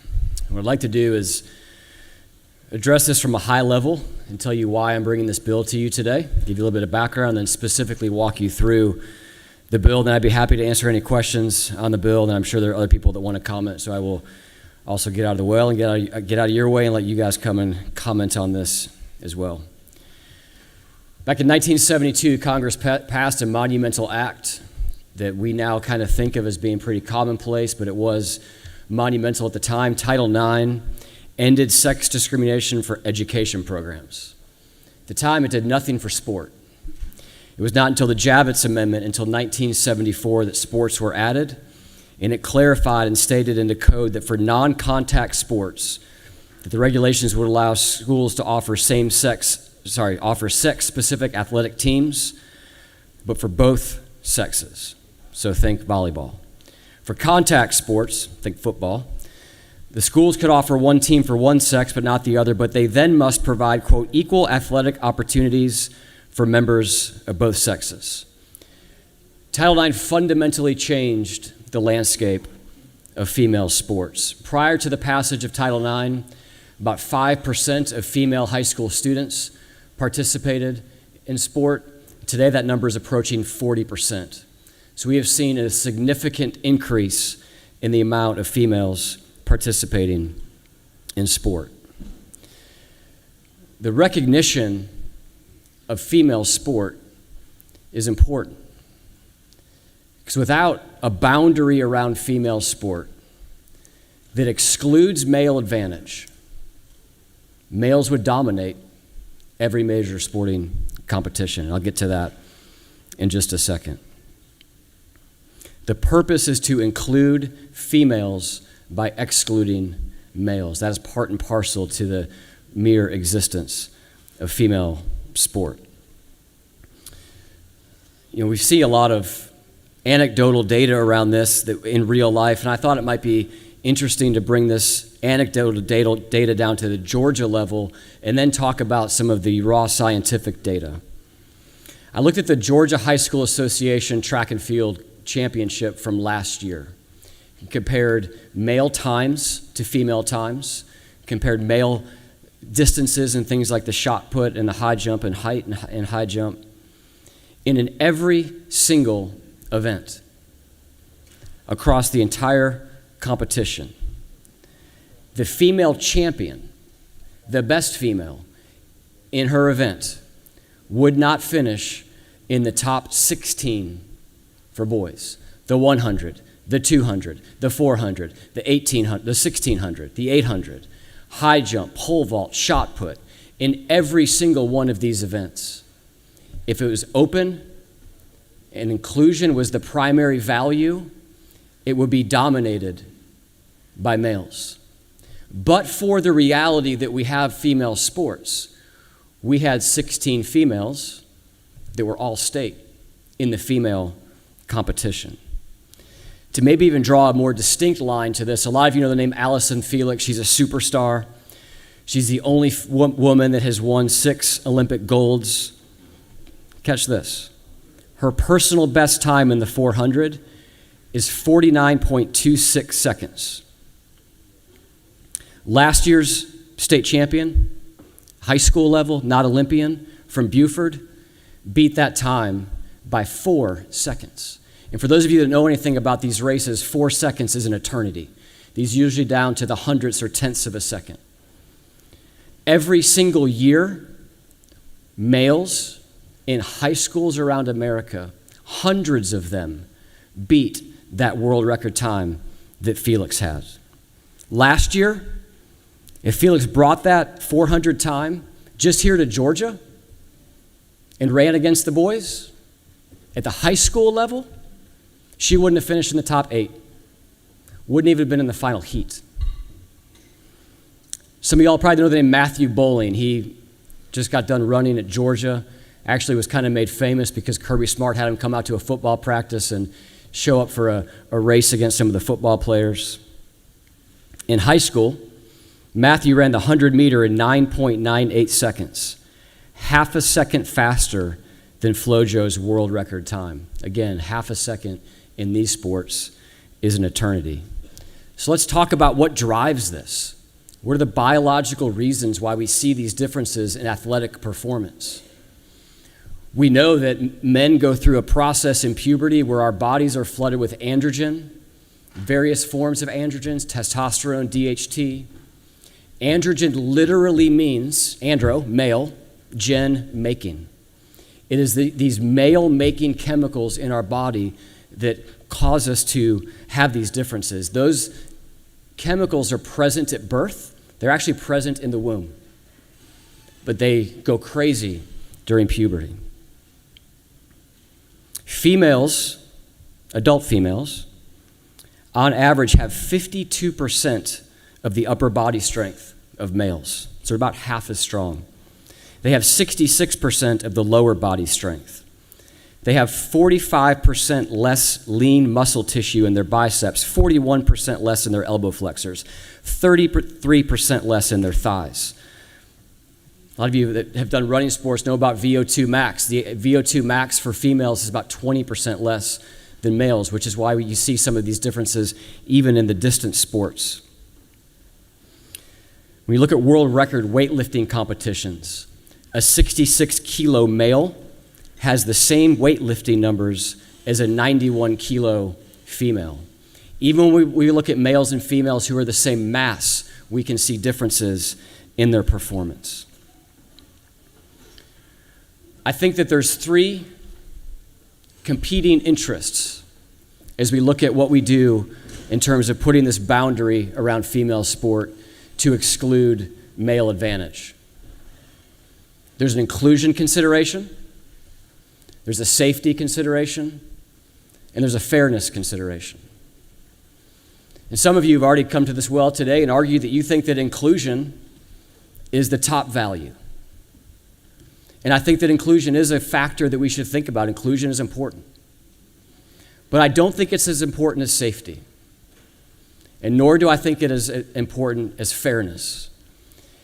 And so for us in our job as lawmakers to balance rights of all people in the state of Georgia and the balancing of rights as it relates to sport and competition, safety and fairness need to be the predominant value. And that is why we have named this piece of legislation what we did.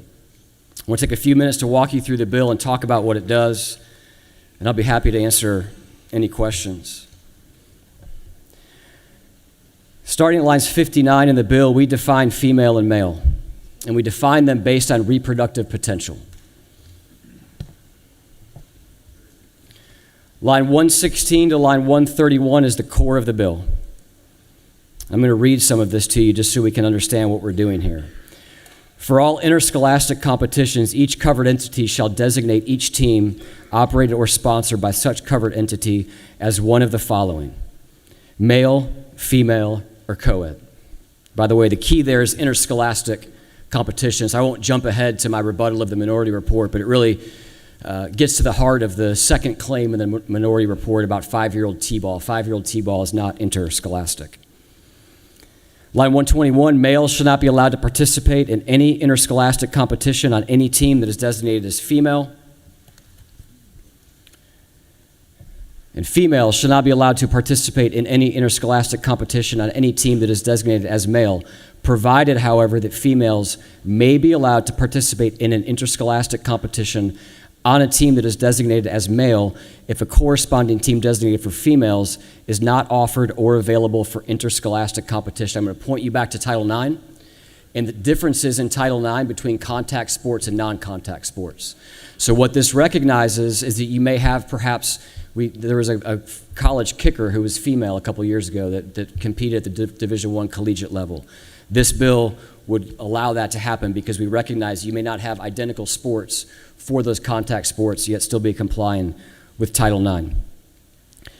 Line 161 to 164 requires the designation of sex-specific restrooms, changing rooms, and sleeping quarters. This is a bill that addresses sports and sports places, things that you will have in the context of sport. This does not get out of the competition zones when we're talking about restrooms, changing rooms, and sleeping quarters. It is specific to the interscholastic sport that we have in this bill. Line 235 to 250 outlines a complaint process that falls in line with the current complaint process. Line 254 to 259 adds an appeal process to both the existing complaint process as well as the complaint process that we add in this legislation. Lines 313 to 333 add a private right of action with a 2-year sunset on filing such a claim, such a private right of action on lines 334 to 335. I am calling lines 336 to 338 for my own purposes, the senator from the 38th Amendment. This was something that we added to add clarity in the bill. It was a good amendment and a good addition to that in committee. Thank you, Senator, for that addition. Lines 360 to 364 strikes the current deferral to the athletic associations. And this is where I think it's important to talk about where we are today in the state of Georgia. What do we say as it relates to participation in sport today in the state of Georgia? A couple of years ago, Representative Wade, as a floor leader for Governor Kemp, passed the language that you see that we're striking. And what that language said was that for interscholastic high school level competition, that we would defer this decision to the athletic associations. GHSA and the Georgia Independent Athletic Association both passed laws that outlined that are doing the same thing that we're doing, or sorry, both passed rules that outlined and are doing the same thing that we're doing in code. So as it relates to high schools, what we are doing is pulling the current policy of the athletic associations into state law. So a lot of what you'll hear, we heard this in committee, was a lot of hypothetical talk around, well, now this is going to happen and now that is going to happen, and a lot of these kind of doom and gloom scenarios. The reality is we're not really changing anything with high schools. And so those things have not been happening since 2022, nor do I believe that they will happen in 2025. Part 3 is the thing that we really are changing. And that's on line 382 and 383, where everything that we just did for interscholastic sport in K through 12, we are doing for institutions for the university system or the TCSG. And the language that follows on throughout that, through the rest of the bill, really mirrors the language that you see in the first section of the bill. Mr. President, I will be happy to answer any questions. I know this is an issue that we all know a lot about already, so I don't think there's necessarily a need for me to belabor the point, but I'd be happy to answer any questions. You do have a couple questions, Senator. Recognize the senator from the 2nd. Thank you, Mr. President. Does the gentleman yield? I do. Senator, I draw your attention to line 62, where you delineate that male means an individual who has had, will have, or but for developmental genetic anomaly or historic accident would have the reproductive system capable of producing human sperm. Senator, is it not true that the trans children that are boys, that identify as boys, that are pumped up on testosterone will now have to compete because their biological birth would have been female, they've transitioned to be a male, so now they have to then compete back in girls' sports by what your definition is in line 62. Is that not true? Oh, that is not true. They would not have had the reproductive system capable of producing sperm no matter how much testosterone we pump into their bodies. So then, Senator, do you further yield? I do. Is it then not true that they will compete now in girls' sports? They identify as male, they have facial hair, and they have testosterone, so now they will now compete in the gender of sport that they were born in. Is that not true? That's what that says. They will not now compete. They currently will compete, and they will continue to compete in their biological sex as it was defined at birth. That's correct. So then a trans boy will now compete in girl sports. A trans boy will now compete. A female. Let's take the trans thing out of it, and let's speak to this in terms of biology, and in terms of female and male.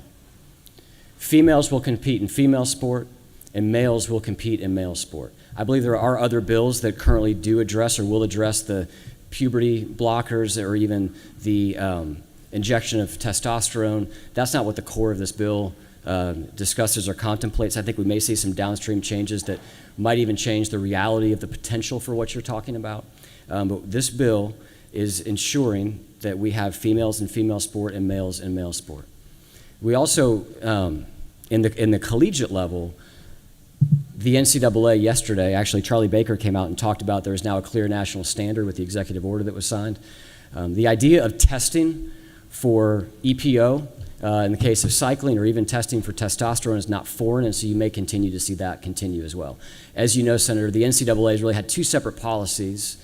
The first policy that passed in 2010 required at least a year of hormone therapy, and in most cases a reduction of testosterone down to 10 nanomoles, which is about 5 to 6 times the average female level. They have since deferred to the governing bodies, and the governing bodies have different rules currently in place. There now is the shift to a national standard. This recognizes that we have a state standard as well, but we do not take away, as it relates to any sort of doping or hormones that are taken, we do not take away at the collegiate level in this bill the ability for the NCAA to still have regulations around that. Recognize the senator from the 49th for a question. Thank you, Mr. President. Senator, does the senator yield? I do, Senator. Senator, isn't it true that a male is a male and a female is a female? Senator, I certainly would agree with that statement. The bill recognizes that in the lines that the senator from the 2nd and I were just looking at together. And I would say that I would also take your question and maybe extrapolate my answer a little bit to recognize that all that we're doing in this, I think that you're talking about basically, isn't there a biological reality here? And that biological reality as it relates to sport shows us that there is a clear male advantage when it comes to sport. And what we recognize is the need to put this boundary of male advantage around female sport such that that advantage levels the playing field for females, gives them a competition in which they are competing against other females, and does not allow that male advantage to change the nature of the competition. Recognize the senator from the 14th. Thank you, Mr. President. Does the senator yield? I do. So, I'm not trying to be redundant, but I do want to sort of pick up at the point that you and the senator from the 2nd left off at. And look, I'm going to say trans boy, you'll say female under the definition of your bill, but that's the person we're talking about. If they compete in a track competition, let's say we're track and field, and I'm a parent and I'm up in the stands and I'm watching from 100 yards away, and what appears to me to be several girls and one very obviously presenting boy run in a race. And if that boy, who I'm calling a trans boy, happens to do well, this bill, does it not, creates a complaint mechanism for that parent who doesn't understand the biology of that kid specifically from a distance to file a complaint with the school district and say, you're brazenly violating SB1 because you're allowing a boy to compete against these girls. It doesn't allow for those circumstances, Senator. I could see yes. There are scenarios where that could happen. I think that the minority whip this morning talked about a similar scenario. She said, I looked stronger. She said she looked taller. I might disagree, Senator, that you may perhaps didn't look taller. But that you have this scenario in which, yes, somebody from the stands would do that. What we're asking them to do in this bill, or what we state in this bill on line 81, is that the student's official birth certificate shall be deemed to have correctly stated such student's biological sex. My 10-year-old plays U11 soccer. We had to provide a birth certificate for him to enroll in soccer, not to prove his sex, but to prove the year in which he was born. And throughout the course of sport, providing a birth certificate is something that you're used to doing. It's not invasive, it's not time-consuming, it takes 5 seconds to check it, and that would be the way that we would envision this bill largely going about that. You may see some different things at the collegiate level, but certainly I think that the interscholastic K-12 level, that's what you would see. And one follow-up question, if that's okay. Thank you, Senator. Let's assume for a second, I get the bill authors, designers have an idea about how this should work, how they want it to work, how you want it to work. If the kid doesn't have a birth certificate, or if a parent is hard charging, if the employee is really nervous, can't you envision a scenario where there's a real demand to have somebody, an adult, maybe even a stranger to this child, do an inspection, or to really force a very personal and embarrassing conflict in order to resolve a complaint like this? Couldn't you imagine those circumstances being somewhat common, especially if you do have a trans athlete, Senator? I actually couldn't imagine it being common. The reason I could not imagine that is due to the senator from the 38th Amendment that I mentioned that we did add into the code. Back in the 50s, at the Olympic level, they used to have these nude parades, which were very violating and embarrassing. Since then, they've gone to things like bar body tests, where you take a scrape of cells from the cheek, and you look for the presence of a bar body. The bar body, if the bar body is present, it's XX. If it's not present, it's XY. You can then do some further testing where you begin to look at the SYR gene on the Y chromosome to help you determine that. Those are things that happen at the really elite level, things that we see at the Olympics. It's what happened with Khalif. If you're familiar with that case from the Olympics last year. It's a lot of what happened with Castor Semenya, if you're familiar with that case from 2012. I don't believe that that's what you're going to see happen at the high school level, because I think what you will see happen at the high school level is a production and a distribution, if it hadn't already happened, of a birth certificate. I hope it doesn't lead to conflict among parents. Thank you, Senator. Yes, sir. Recognize the senator from the 55th. To the distinguished gentleman in the well, can you give us an understanding of how many trans athletes does this actually impact? And secondly, can you tell us, is there anything in this bill that would protect those trans who may be bullied after we actually pass this legislation? Yeah, I'll answer Thank your you. first part first and your second part second, Senator. Thank you for the question. I'm going to point back to what I talked about a second ago, that in 2022, under Governor Kemp's leadership, we allowed the high school associations to do rulemaking around this topic. And both of the major high school associations in the state of Georgia have done rulemaking such that that participation is not currently allowed in the state of Georgia. So all that we are doing is moving that from a third party and putting that into our code. So currently, under the rules of competition, there should be no females competing in male sport or vice versa. To your second question, I may actually have you stand up and tell me what it was again. But before you do that, let me talk about the collegiate level. So at the collegiate level, I don't know the answer to that question, the firm number. What I do know is that 2.5 years ago at Georgia Tech, there was a now famous incident where we had a number of female athletes that competed against a male. And we heard testimony on this in the Special Committee on the Protection of Women's Sports that The Lieutenant Governor had me chair over the off session. In our first meeting, we actually heard testimony from 5 of those swimmers. In committee last week, we heard testimony from 4 of those swimmers. And what I think is interesting is the number of athletes who were impacted by the inclusion of a single male. We heard testimony from Reka George, and Reka finished 17th. It probably sounds insignificant. She finished 17th. When you dig a level deeper and you realize that when she finishes in the top 16, she's an All-American. And so she's not an All-American in that category today, a category she trained for her entire life, because there was a male who was in the top 16. We heard testimony from a number of other All-American athletes. One girl was a 31-time All-American and finished behind Thomas in that race. That was under the old provision. If you're not familiar with the case, that was under the old rules of the NCAA. So we have an incident here in Georgia where I would say something that was very unfair happened. I can't argue the safety side of that particular case because I don't think it was a safety issue, but there certainly was a fairness issue where who was allowed in the pool.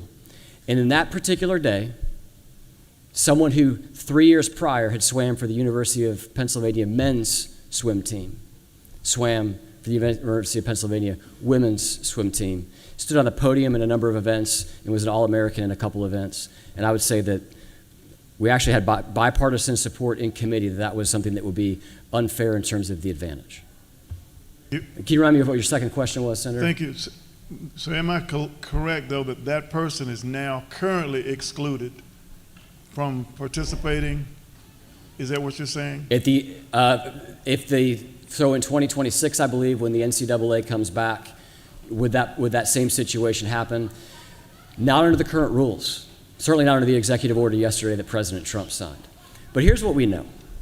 The NCAA has changed their rules a couple of different times. They have deferred to the governing body, World Aquatics being the governing body in the instance of swimming. We've seen cycling, swimming, and rugby all do the exact same thing that we're doing in this bill. In fact, World Rugby in 2021, when they put out their rules, they said, quote, "Safety and fairness cannot presently be assured for women competing against trans women in contact rugby." So not all sports have done that.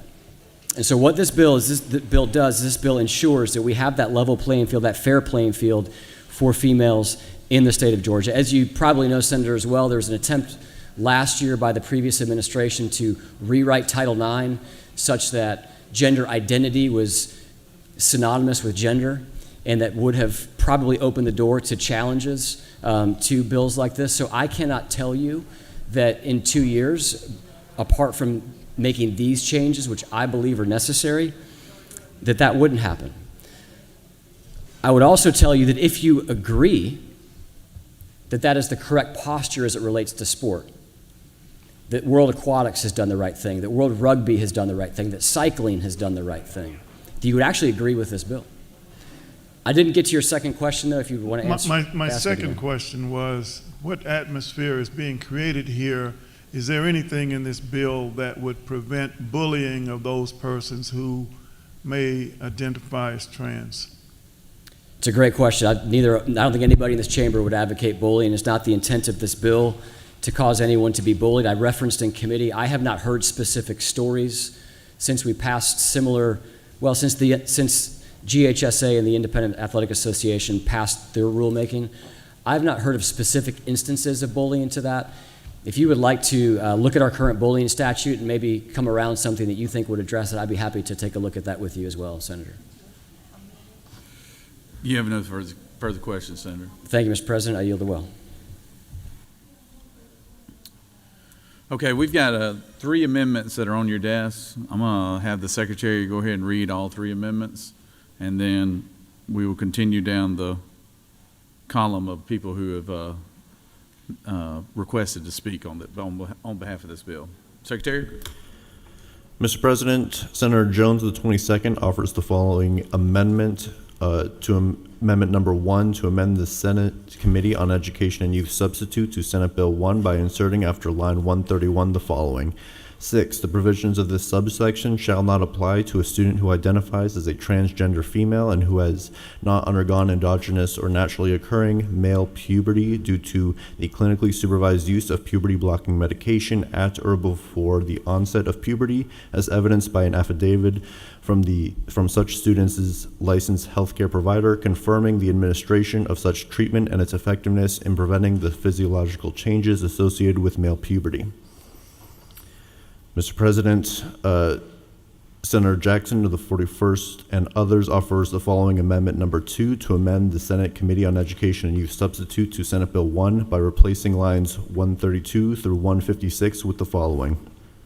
Striking C, inserting E1, a local school system which operates or sponsors interscholastic or intramural athletes shall, striking undertake all reasonable efforts to, provide, inserting 4, equal athletic opportunity for members of both, striking genders, and other purposes. Mr. President, Senator Parent of the 44th and others offers the following amendment number 3 to amend the Senate Committee substitute on Senate Bill 1 by inserting after line 131 the following. B, the provisions of this subsection shall not apply to teams comprised exclusively of students in kindergarten through grade 8. Mr. President, that completes the order.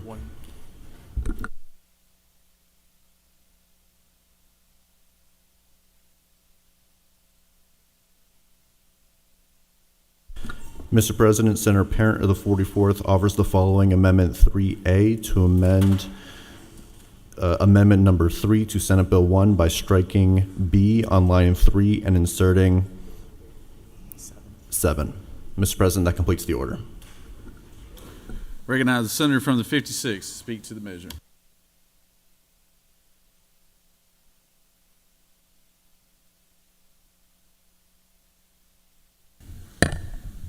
Thank you, Mr. President.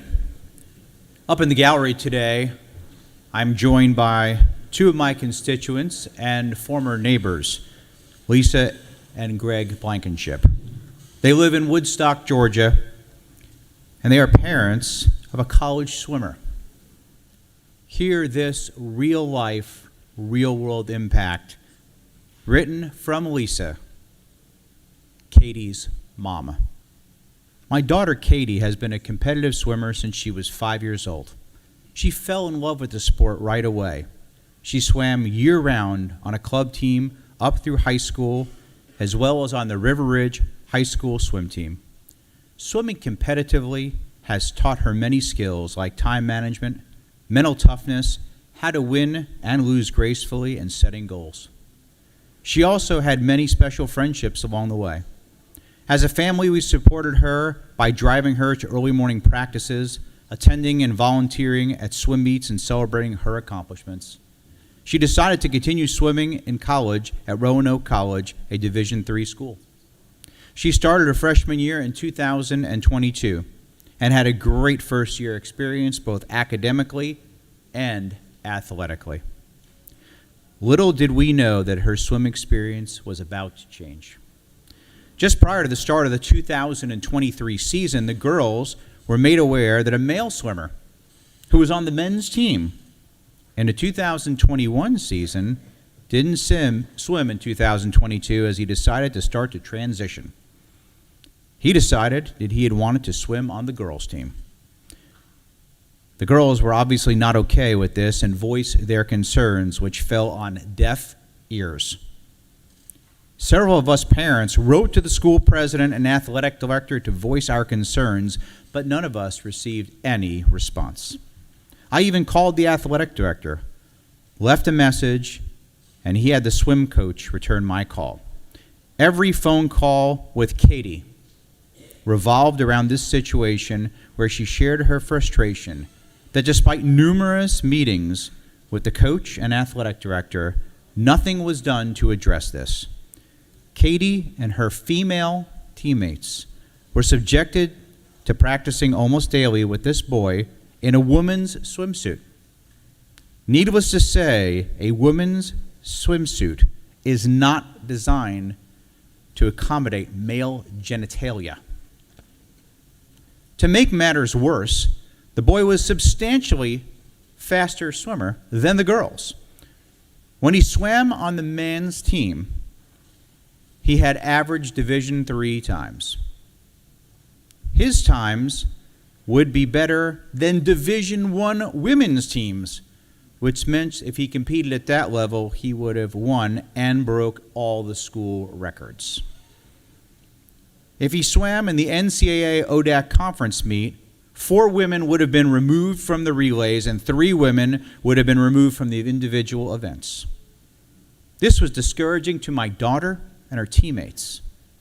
I became very concerned about her mental health as she continued to share her frustrations with the women not being heard.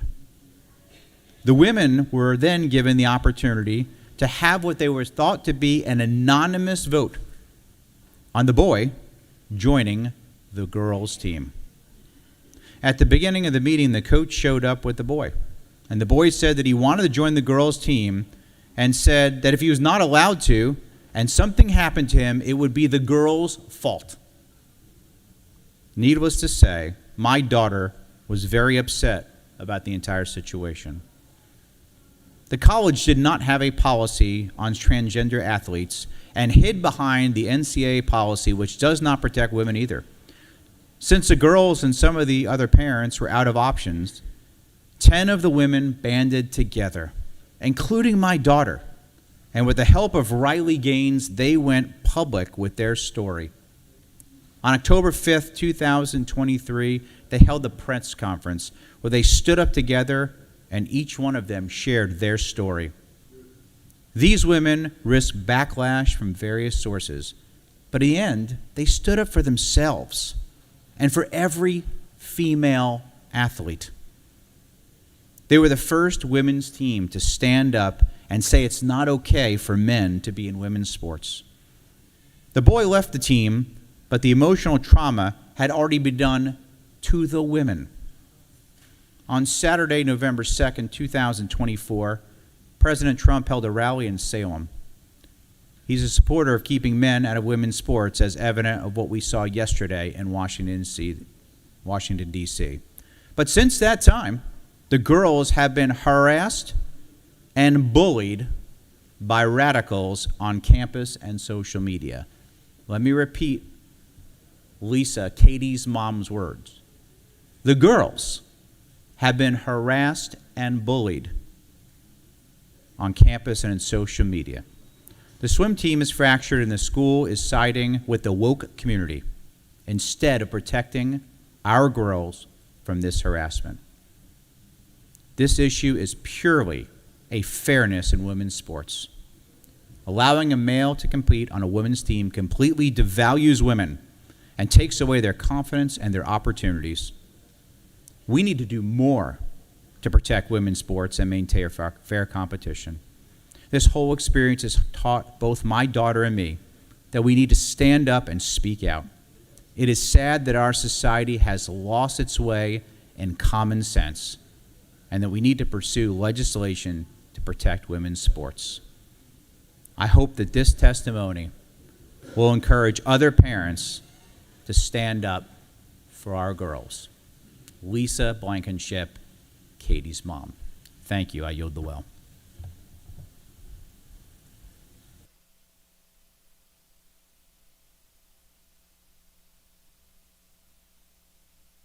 I recognize the senator from the 52nd.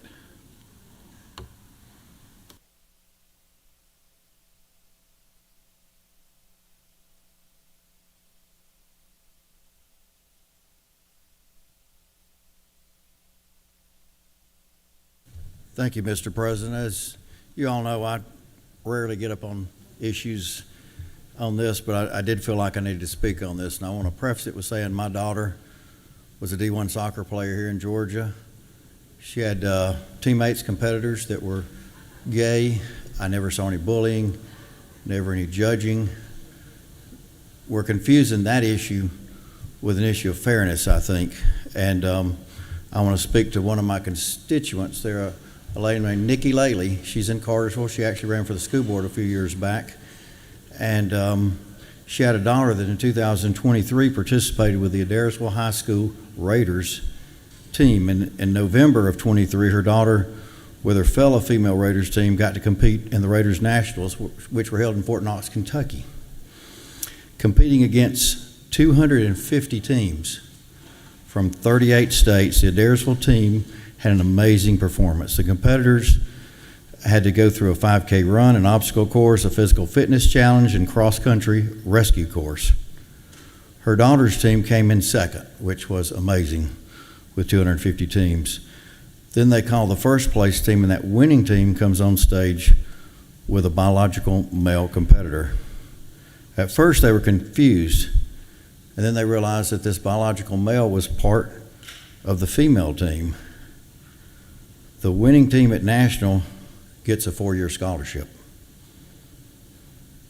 Her daughter then found out that the teammate on the other team simply identified as a female, and as long as they identify as a female, there's no problem being on the female team. I don't know how anybody understands that thinks that's fair. I really don't. Her daughter's team then in the next week got to compete for an all-service Raiders team competition in Georgia. They competed against other all-female teams. This time they won and felt like they had truly earned it. They were able to earn at least one national championship, but her daughter lost the scholarship that day because of a very unfair situation. In passing this bill, we can at least ensure that within the state of Georgia, that will not happen to our great female athletes. Mr. President, I yield to well. Recognize the senator from 21st.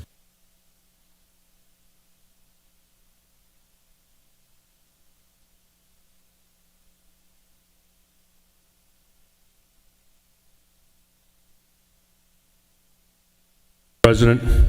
Thank you, Mr. President. Fellow senators, I rise before you today in full support of SB 1. I want to thank the senator from the 27th for his hard work on this issue, the study committees he held, and all the hard work he put into this issue. Also want to thank the Lieutenant Governor for his leadership on this issue, and I want to congratulate him for being with President Trump yesterday when he signed his executive order on this very issue. Folks, I want to read the definition of common sense. Here it goes. Sound and prudent judgment based on a simple perception of the situation or facts. That's the definition of common sense. And I think that's what this issue is all about, common sense. The facts are this. You're either born a male or a female. And common sense says men should compete against men and women should compete against women. It's a fairness issue.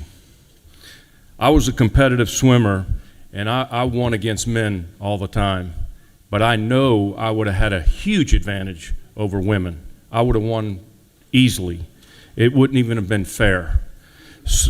No, I know it's hard for you guys to imagine me being in a Speedo, but I was a swimmer. So. But anyway, it's just, here's the other thing that I just can't understand. 40 years ago, women fought so hard for Title IX to have the same sports, the same scholarships. Where are these women today? Aren't they here to protect women's sports? Where are they? Why such a deafening silence by these women that fought so hard for women to have Title IX and the same sports and scholarships? They're absent. So let me just say this. To me, this is a simple yes vote. Let's use common sense. And I will close with this. If you have a daughter, I don't know how you could not vote yes for this bill and protect and ensure the safety and fairness for your own daughter. Use common sense and vote yes. Mr. President, I yield the will. Recognize the senator from the 13th.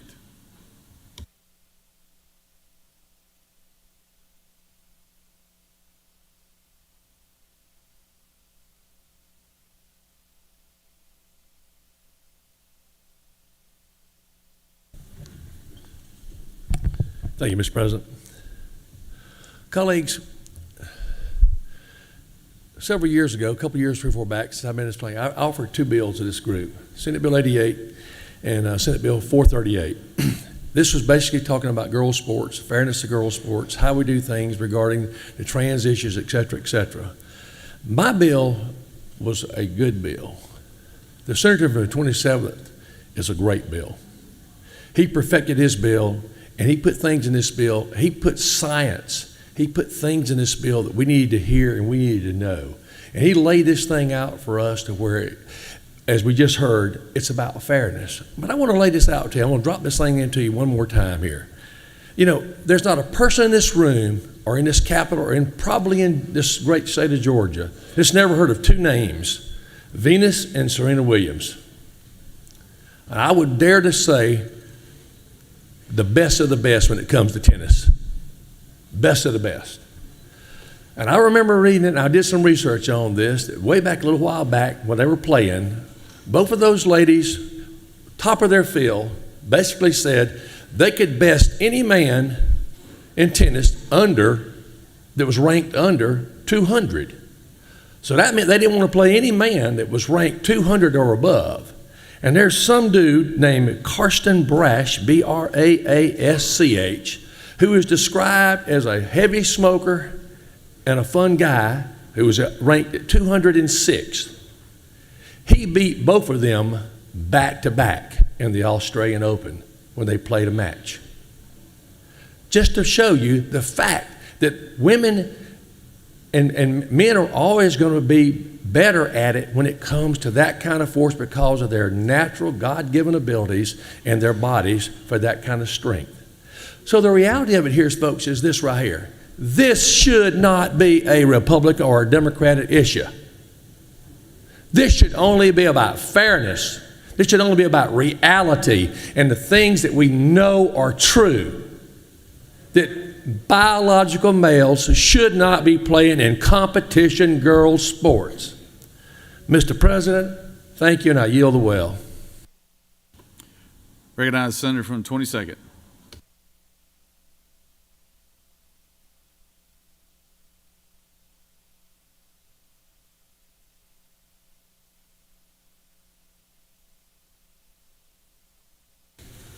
Thank you, Mr. President. I rise to talk about the amendment that I've actually presented and signed by the colleagues, which is actually designed to actually try to bring us within the rubric of the law to some extent. And a lot of the things we're talking about, we talked about the fact that safety is not an issue, but it's a competition issue. And this particular amendment addresses that, the way the law addresses that, and it becomes important if we don't want to just automatically know that this bill is going to be overturned by the court. One of the speakers had actually said that let's forget about trans, take that away. Don't put trans in front of them.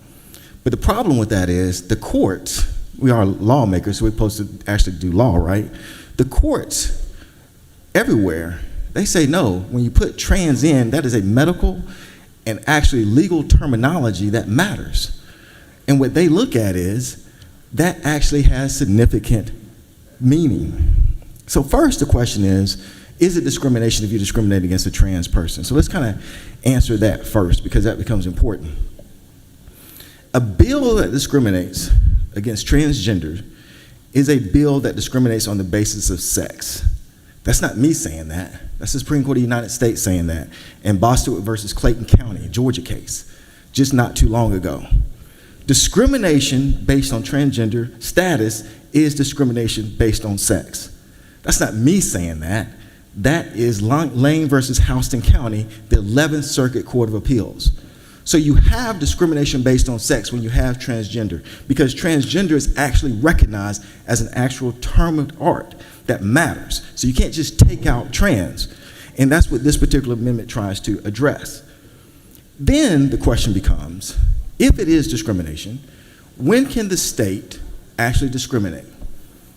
And the courts say when they can discriminate is when it serves an important government interest. And the courts have held that fairness in competition and protecting women's sports and safety is an important interest to be protected. So there's agreement there. But it's still subject to Title IX and 14th Amendment scrutiny. And how have the court started ruling on that? The 11th Circuit has not directly addressed this issue yet, but it is interesting to note that federal courts throughout this country have stated that where you have a trans girl who is actually transitioned, it is discrimination because, to bar them from playing sports, because on a girl's team, because the level of competition, the issue of competition no longer exists. That is in a Fourth Circuit case and also a case out of Arizona, all federal court cases, all citing federal law. That's the law of the land. The law as it exists right now is that transgender is a actual legal term. You just can't remove that. That is not coming from, understand, when I say that you can't just remove that, that's not coming from some wild court in California. That's Supreme Court. When we start talking about that transgender youth, transgender girls who have actually now transitioned from a medical standpoint and a social standpoint, and that is important, and that's what this amendment addresses, they do not pose a greater competition threat. That's not me saying that. That's the Fourth Circuit saying that. And even if you look at where the 11th Circuit is heading, they're going to follow the same role. So these are not some crazy liberal judges in California. This is a circuit out of Arizona that said this. A circuit in the Fourth Circuit, which encompasses West Virginia, said this. These are conservative judges, all following what was given them the roadmap by the United States Supreme Court. So what this does is says, when a trans girl has actually transitioned, you can't just remove the terminology. When that has happened, what the courts have said is the idea of a competitive advantage is no longer there. And so if this bill is truly about trying to actually deal with this issue in a real way and not about hate, then this amendment will be approved, because this actually serves the purpose. And it might actually show you or allow you to actually pass some type of muster, constitutional challenge, and Title IX challenge. Normally, I would have a position of, let's not try to improve a bad bill. And I think this does that. But in this situation, we're talking about children. So we want to try to make sure that we try to improve it as much as we can, because we are talking about children in the final analysis. So if this will allow some children to be able to play, then we want to pass this amendment. Because at the end of the day, that's exactly what we're doing here. We're using children as political foils. And we're making these transgender girls into some kind of superheroes, or maybe supervillains that are just going to go out and dominate sports. And based on what? Instead of assuming transgender girls will win everything and want to just participate to win all the trophies, did it ever occur to you that maybe they just want to participate because they like to play? Why did we make these transgender girls, these super girls, that are just going to dominate everything?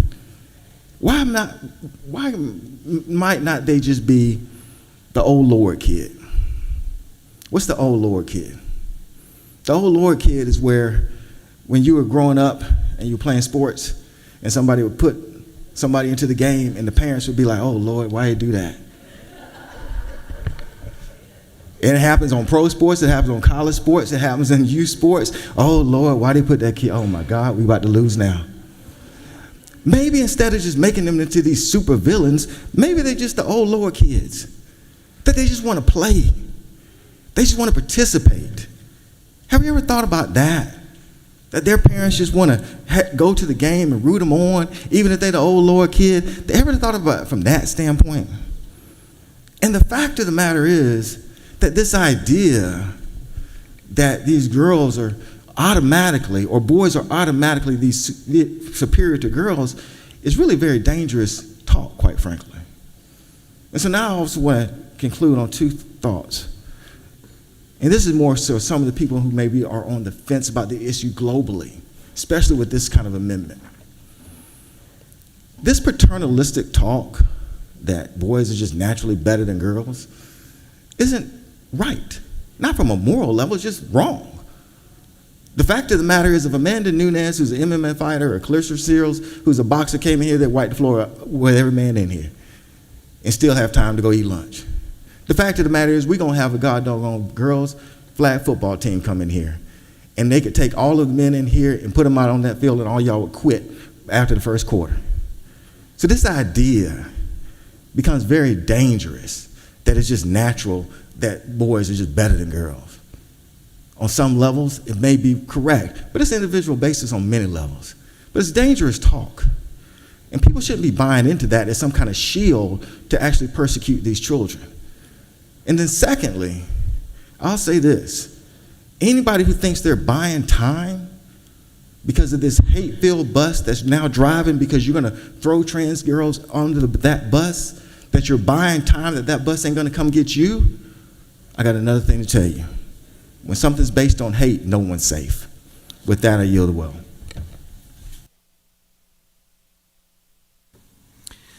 Senators yielded the well. The chair recognizes the senator from the 5th to speak to the bill.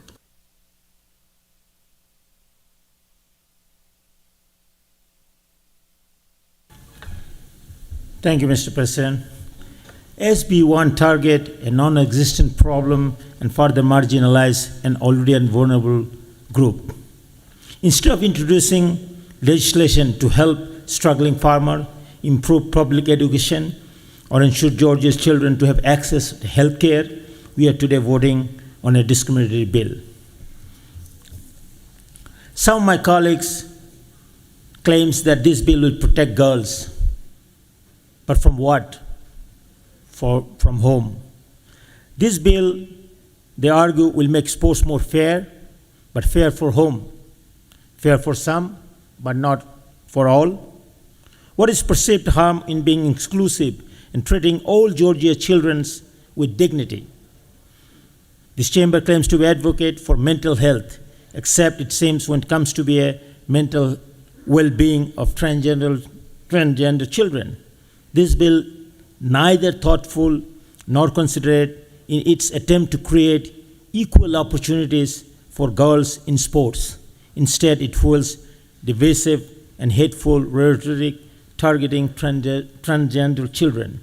I urge my colleagues to reject this harmful bill and stand on the right side of the history. I yield the well, Mr. President. Thank you. Thank you, Senator. The senator has yielded well. The chair recognizes the senator from the 14th.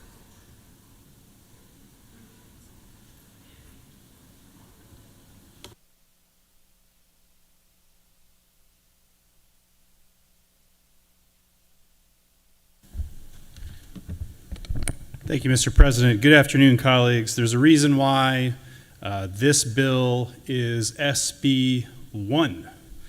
There's a reason why President Trump's administration in week 1 or 2 started to scrub references to trans people, some of the letters in LGBTQ from federal websites, and to start erasing any mention of the population we're talking about.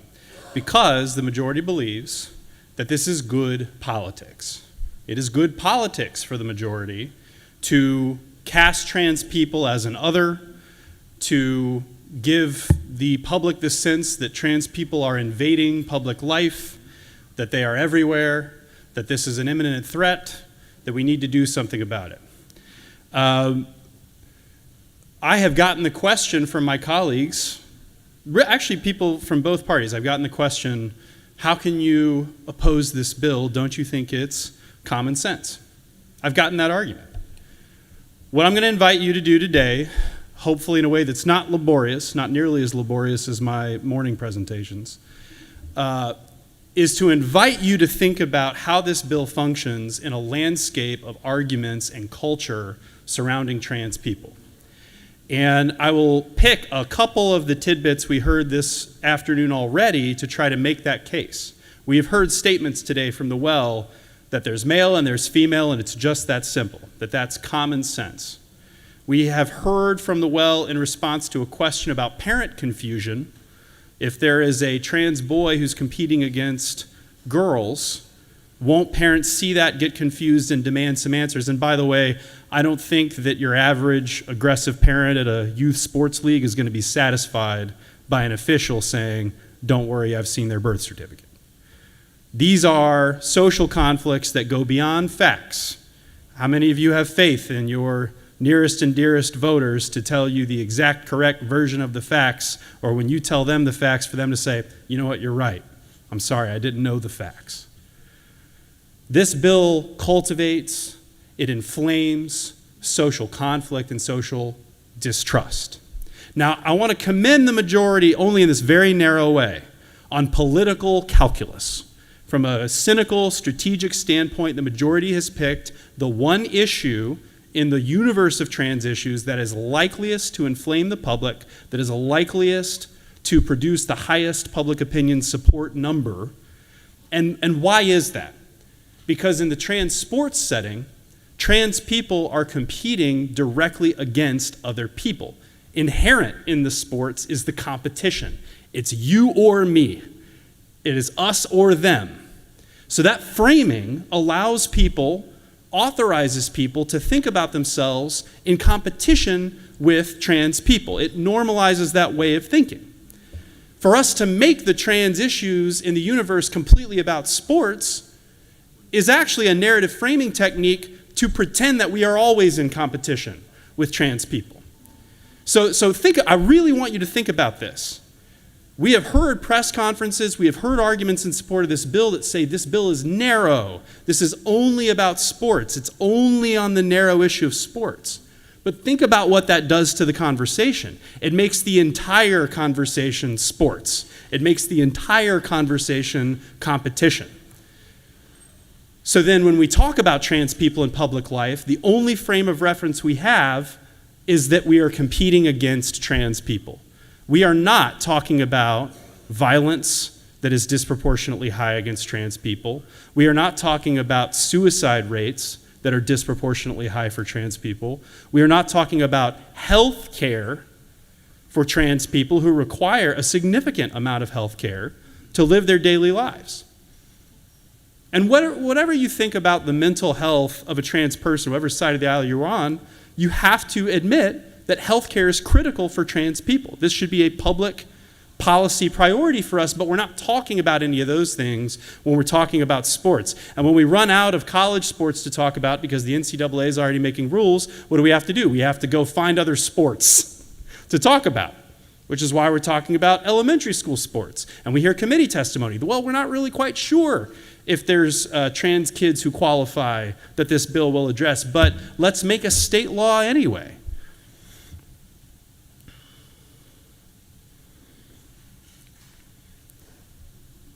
What I'm most disturbed by in the conversation today is the suggestion that if parents are confused by the optics of what they see on the field after this bill passes, that the solution to that confusion is that we have another bill to ban that child's health care. That wasn't the way that was said explicitly from the well today, but that's what it meant. Well, if those parents are confused, there's some other recourse, there might be some other bill to address that underlying confusion. That's well speak for we have another bill to ban the kid from getting health care.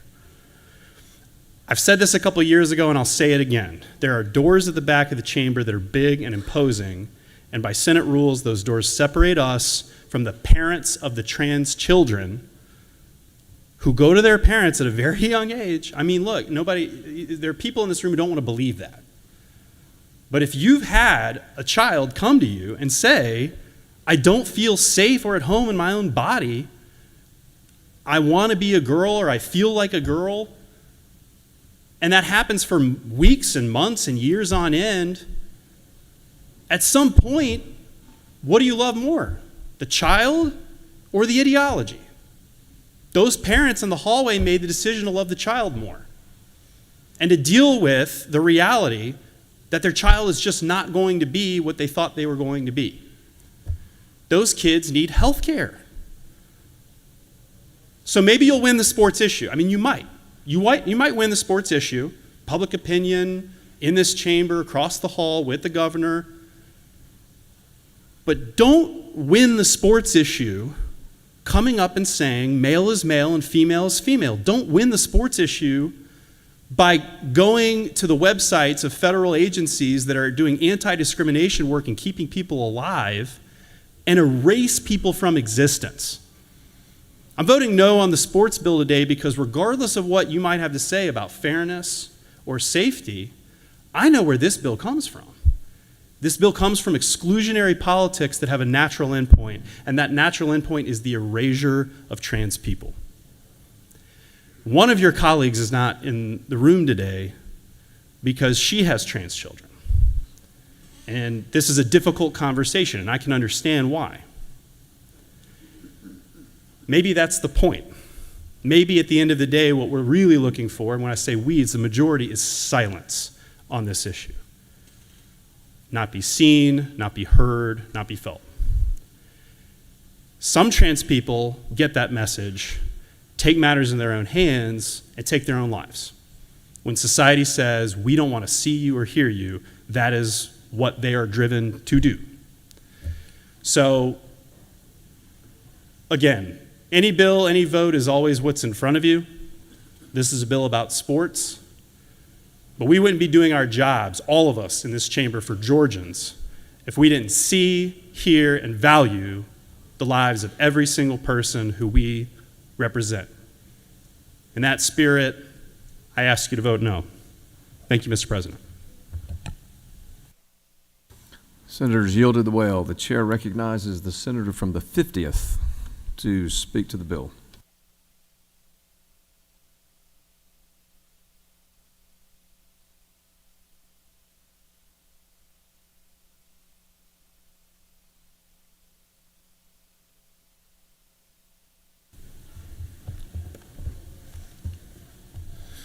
Thank you, Mr. President.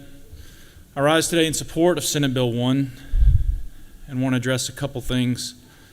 I've heard this was about politics. This is about hate. This is a non-existent issue. Guys, this isn't about politics. This isn't about hate. And if this wasn't an issue, I don't think there would be as much opposition as we've seen today. For some of you, it may be hard to believe, I was a swimmer. I was a collegiate swimmer. And swimming is a very unique sport in that you train for hours and hours and hours, day in and day out, for a very short race. And the time difference between first place and last place in a swim meet is less than a second. We're talking tenths of a second. Every advantage, competitive advantage you can get makes a difference. If you've watched Olympics or you've watched swimming, people wear swim caps because hair has drag, and swim caps make you go faster. The material of your suit can make a difference. And what happened 2.5 years ago at Georgia Tech with Leah Thomas, no one in this chamber can say there wasn't a competitive advantage. And unfortunately, Georgia Tech was at the will of the NCAA, and there was nothing they could do. The NCAA has to yield to the governing body, which is why this law is important, because if it comes back to Georgia Tech, they will have the authority to say, you know what, guys, this isn't fair. We're not going to let this happen. Beyond me being a swimmer, I'm also a former swimmer. I am a father of 4 daughters, and my daughters compete in gymnastics. And most people know, if you've watched gymnastics, that male and female gymnasts have to compete in different events. And these events are designed for their individual physique. Most gymnasts can't even do many of the skills the other sex performs. That's how genuinely different we are. Divinely created to be different. Did you know that little girls who participate in sports are much more likely to be successful? The longer they play, the higher their success rate is in business. Failing to acknowledge the difference between genders is simply to the detriment of little girls and will hinder them in more ways than just boxing them out of gold medals and victories. Deterring girls from sports because they cannot win would have a lasting effect on their ability to continue to shatter the glass ceiling. With that, Mr. President, I yield the will.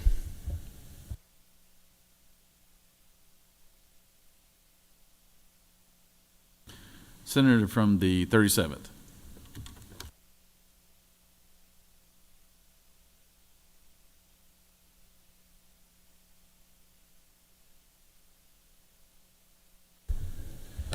Thank you, Mr. President. Ladies and gentlemen of the Senate, I rise today in the word that the gentleman from the 14th raised some questions I just wanted to address head on. As we talk to Georgians that are listening to this debate, I just want to say there is no political advantage to doing this. There's no political gain by acting on this issue. There's no electoral advantage. There's no fun that anybody in this chamber gains in taking on these hard issues. But the issue that's been raised by the senator from the 50th, the powerful impact that sports have in the lives of young women has been felt by my family and by many others. You know, the fact that there's 9 times as many young women competing in varsity sports at the high school level than there were in 1972 when Title IX was passed has had a major impact on the lives of young women. And the question I ask today before we address a couple things raised by the senator from the 14th is, does any senator in this chamber dispute that there is an unfair biological physical advantage to people born as biological males in the competition of sports? There's been a lot of discussion around issues and the messages that we're sending and these issues of erasing people metaphorically from our culture. But does anyone here in this chamber dispute there's not an unfair biological advantage? I think everybody listening to this today recognizes there is, and that's why our governing bodies around the world, not just in Georgia, governing bodies that stand no political gain from this because they're not political organizations, but simply govern sport fairly, have overwhelmingly acted in a way that's consistent with Senate Bill 1. So if you're a Georgian watching the debate today, set aside these innuendos and these subtexts about the politics of meaning and what all this means. This is about a very basic thing. The young women who dedicate themselves to sport are bettered and molded by it should be able to compete in a fair environment. Anyone who's listening today who yourself is in the category that's referred to as trans, whatever the term is that you would use to, if you've gone through this process of transitioning from one gender to another, if you're listening to this debate, there's no attack by anybody in this chamber on you. As the discussions happen in our committee, you're cared for by members, you're cared for and valued by our state, and nothing we do to protect the value of women's sports should be misinterpreted or twisted or bent by the words of those in the minority party to suggest otherwise. We're simply trying to provide a fair shot for young women in sports. This bill inflames social conflicts, as the senator from the 14th says. This only happens to the extent it's brought on by the minority party. This wasn't brought on by those who are protecting girls' sports. It's brought on by those who try to impose biological males with a clear physical advantage into girls' sports and then blindly suggest there's no problem. That's what inflames this. That's what's unfair. The majority did not call for this fight. The majority did not ask to do this bill. If we had simply been operating in a way that recognized the clear biological differences, that respects people who've gone through the process of living a trans lifestyle or making biological transition, if we left them alone to their peaceful enjoyment of life without trying to impose biological males in sport, we would not be having this debate. This debate was brought by those that would impose this issue on a culture that had come so far over the generations in advancing women in girls' sports. So it's disappointing to me to hear these sidebar issues. No one is being devalued in this debate. What we're doing in this debate is we're valuing young women in the impact that sports has on them. Let's not call it anything else. Let's recognize common sense. Let's come together and support Senate Bill 1. Thank you, Senator. Does any other senator wish to speak before we move on to the minority report? All right, we're going to take up we're going to allow, I know the senator from the 22nd has already spoken on his amendment, and now Senator from the 41st, would you like to speak on your amendment? The floor is yours.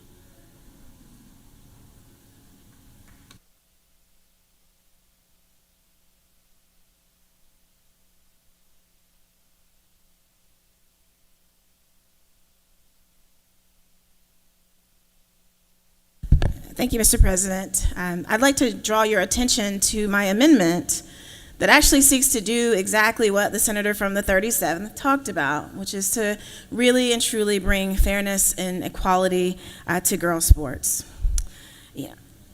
I think I want to start by just naming aloud that for many of us in a post-Title IX world, there probably is this expectation that fairness exists in girls' sports already, that girls get coached in the same level, they have the same access to resources. But the reality is, here in the state of Georgia, girls do not receive equal treatment. They're often assigned teacher supervisors for their sports, people who have absolutely no training at all in coaching the sport. And why is it that they can't find coaches? Well, because there's a pay disparity that exists. This bill amendment that I have seeks to address this and to say, if you are coaching, you should be paid based on the time spent in an equal way. We'll take, for example, a football coach often plays about 10 games a season. A soccer coach plays 20. Why is the football coach making 9 times more? There are issues around opportunities for girls to be able to safely practice on playing fields that are regulation size. Right now, today in Georgia, we have girls who are having to practice on rec fields with holes in them, and there are all kinds of ways that they're not regulation size because the boys get priority on the best fields. Right now, this morning, we had girls who had to wake up at 5 o'clock in the morning to go practice on their court because they don't get priority practicing time. If we want to really and truly bring equality to girls' sports, it's this amendment that needs to be passed. If we really believe in protecting girl athletes, it's ensuring that they have access to great coaching just like the boys have. You know, there's a senator here who talked about in previous days about a girl in his district who plays on the golf team for the boys. It's not because they don't have a girls' golf team, it's because playing with the boys gives her access to better resources, better coaching, better facilities, better equipment. Title IX was designed to bring equality to girls' sports. And it has worked in many ways. And, you know, we heard senators quote the statistics about how many more girls participate in girls' sports as a result of Title IX. But let me add this little bit of detail to that. We have research that indicates that by age 14, girls drop out of sports at 2 times the rate of boys, often citing reasons including bullying, social isolation, and discrimination based on their real or perceived sexual orientation. Women in their 20s are twice as likely to report safety concerns from their youth sports experiences as those who were in their 40s, citing that they had concerns about injury, safety, and poor coaching. So yes, more girls are playing, but fewer girls, we do not have as many girls playing because they recognize that they don't have equality, they don't have fairness. So, friends, I invite you, this is an easy vote. This is something that we all should be able to agree on. We've talked about it all afternoon. We believe in fairness in girls' sports. So let's amend this bill to include and to ensure that true fairness exists, that it's no longer a litmus test about whether or not maybe you do a few things to make sure that there are equal number of teams. But instead, we do all the right things to make sure there's fairness in compensation, fairness in access to playing fields, to make sure that girls are being treated with the same greatness in their school media as boys are. This amendment is our opportunity to truly begin to level the playing field in Georgia. With that, I yield the well. I will stand for questions if there are questions. You do have one question, Senator. Recognize Senator from the 14th. Thank you, Mr. President. Will the senator yield? I will yield. Okay. In terms of, being very pragmatic, costs and benefits, real policy changes that affect real people, can you speak a little bit to the relative proportion of the impact that your amendment would have on fairness in girls' sports relative to what the majority's bill might accomplish in terms of the numerical percentages? Yeah, so if we look at the majority's bill, which is targeting a very limited group, we have 0.06% of athletes are trans. So you're talking about, you heard that right, 0.06% of students are trans athletes. So you're talking about no more. You could count them on two hands. That's how that bill impacts our girls. But if you look at my amendment, we're talking about thousands of girls who grew up just like I did and who have a light bulb moment when they realize, when they're sitting waiting for access to the basketball court until 7 p.m., they realize, wait a minute, I'm not being treated like the boys are. That's what this amendment does. It impacts thousands of girls' lives. And what's more, we know that from statistics, when girls play sports, and particularly when they play for a long time, they grow up to be powerful leaders like the one you see standing in this well today. We know that when girls play sports, they grow up to be CEOs. They are more likely to finish college, more likely to hold leadership positions when girls play sports. This amendment makes sure that girls have a level playing field and increases the likelihood that girls will stay in the game instead of quitting the game because they don't have equal opportunities. Will the senator yield for one final question? I'll take one final last question, my brother. Senator, what kind of message do you think it would send to girls playing sports in Georgia if the majority passes this bill without your amendment? If this amendment does not pass, then it makes it clear that the men in this chamber who have stood up and spoken before me from the majority party do not actually really and truly want to bring true equality to girls' sports. Thank you, Senator. With that, I yield the well. Thank you, Senator.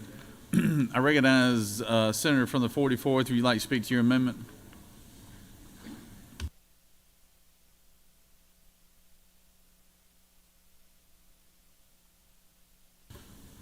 Senator from the 44th will be speaking to Amendment 3 and 3A.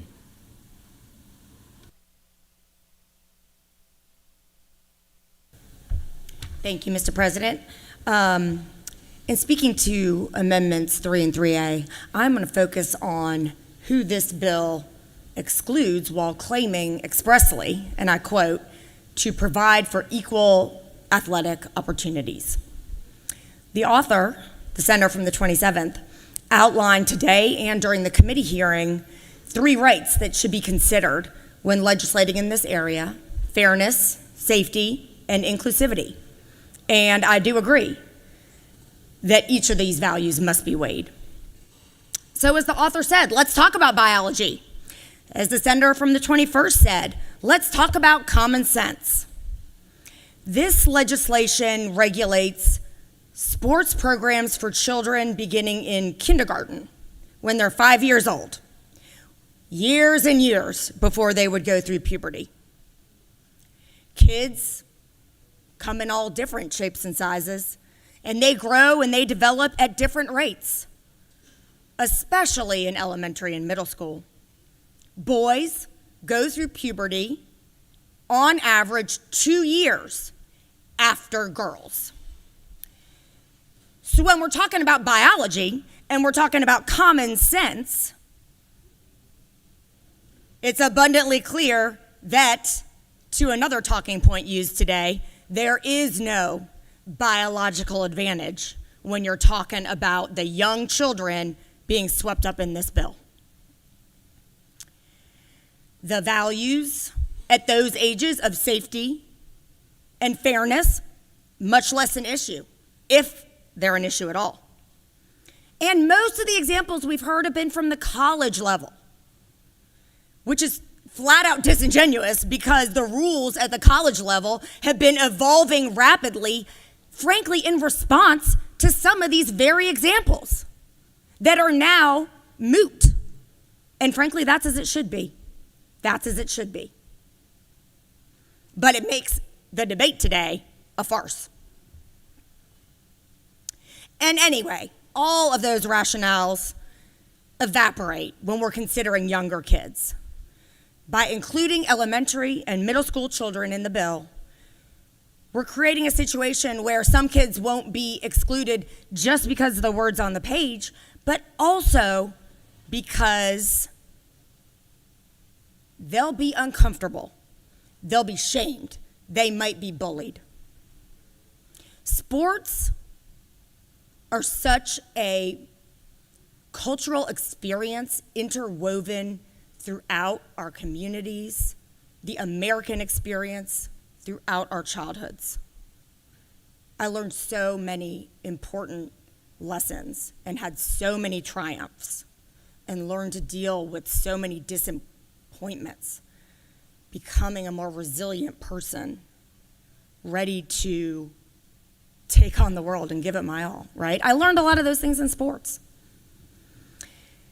And this bill takes that away from small kids, young children, not competitive athletes, not elite athletes, at ages where there is no college scholarship or national or state championship on the line.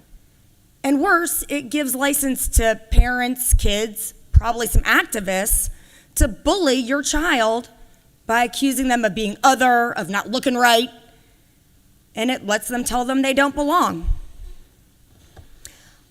Legislation isn't just about passing laws. It communicates priorities and values. Laws are lessons that our children are taught. And back to lessons that children are taught in sports. They're valuable for all kids. The opportunity to make friends and be part of a team, something beyond yourself, sacrificing for other people. So when we deny certain kids the right to play and discourage them from participating, we isolate them. Children can and are transformed every single day by the important lessons they learn from playing sports. Cooperation, working together, practicing, working harder. You don't get better if you don't practice.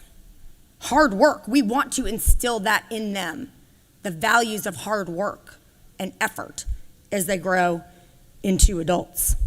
We want those values with them when they get out into the real world and into our economy. You learn how to be a good sport when you win, and you learn how to deal with disappointment when you lose. So drawing a bright line by not allowing small, young, prepubescent children to participate on sports teams aligned with their gender identity has nothing to do with fairness or safety. It's actually the polar opposite. And through that polar opposite, we can see what the bill is really about. Discrimination and othering. Trying to stamp out transgender identity and reverse the overall cultural moves towards inclusion and acceptance. But if you adopt Amendments 1 and 3, it will ensure that this bill is as narrowly tailored as possible to address true fairness and safety considerations in sport. And if you are authentic about caring about fairness and safety in girls' sports, you will also pass Amendment 2. And then if that happens, Senator from the 37th, if that happens, maybe then the minority party would actually start to believe some of your talking points on this legislation. Thank you, Mr. President. I yield the will. Thank you, Senator. Does any other senator wish to speak for or against the measure before we get to the minority report? All right. So we're in the posture of we'll have the minority report, let the author close debate, then we'll take up the amendment. So recognize the senator from 38 for the minority report.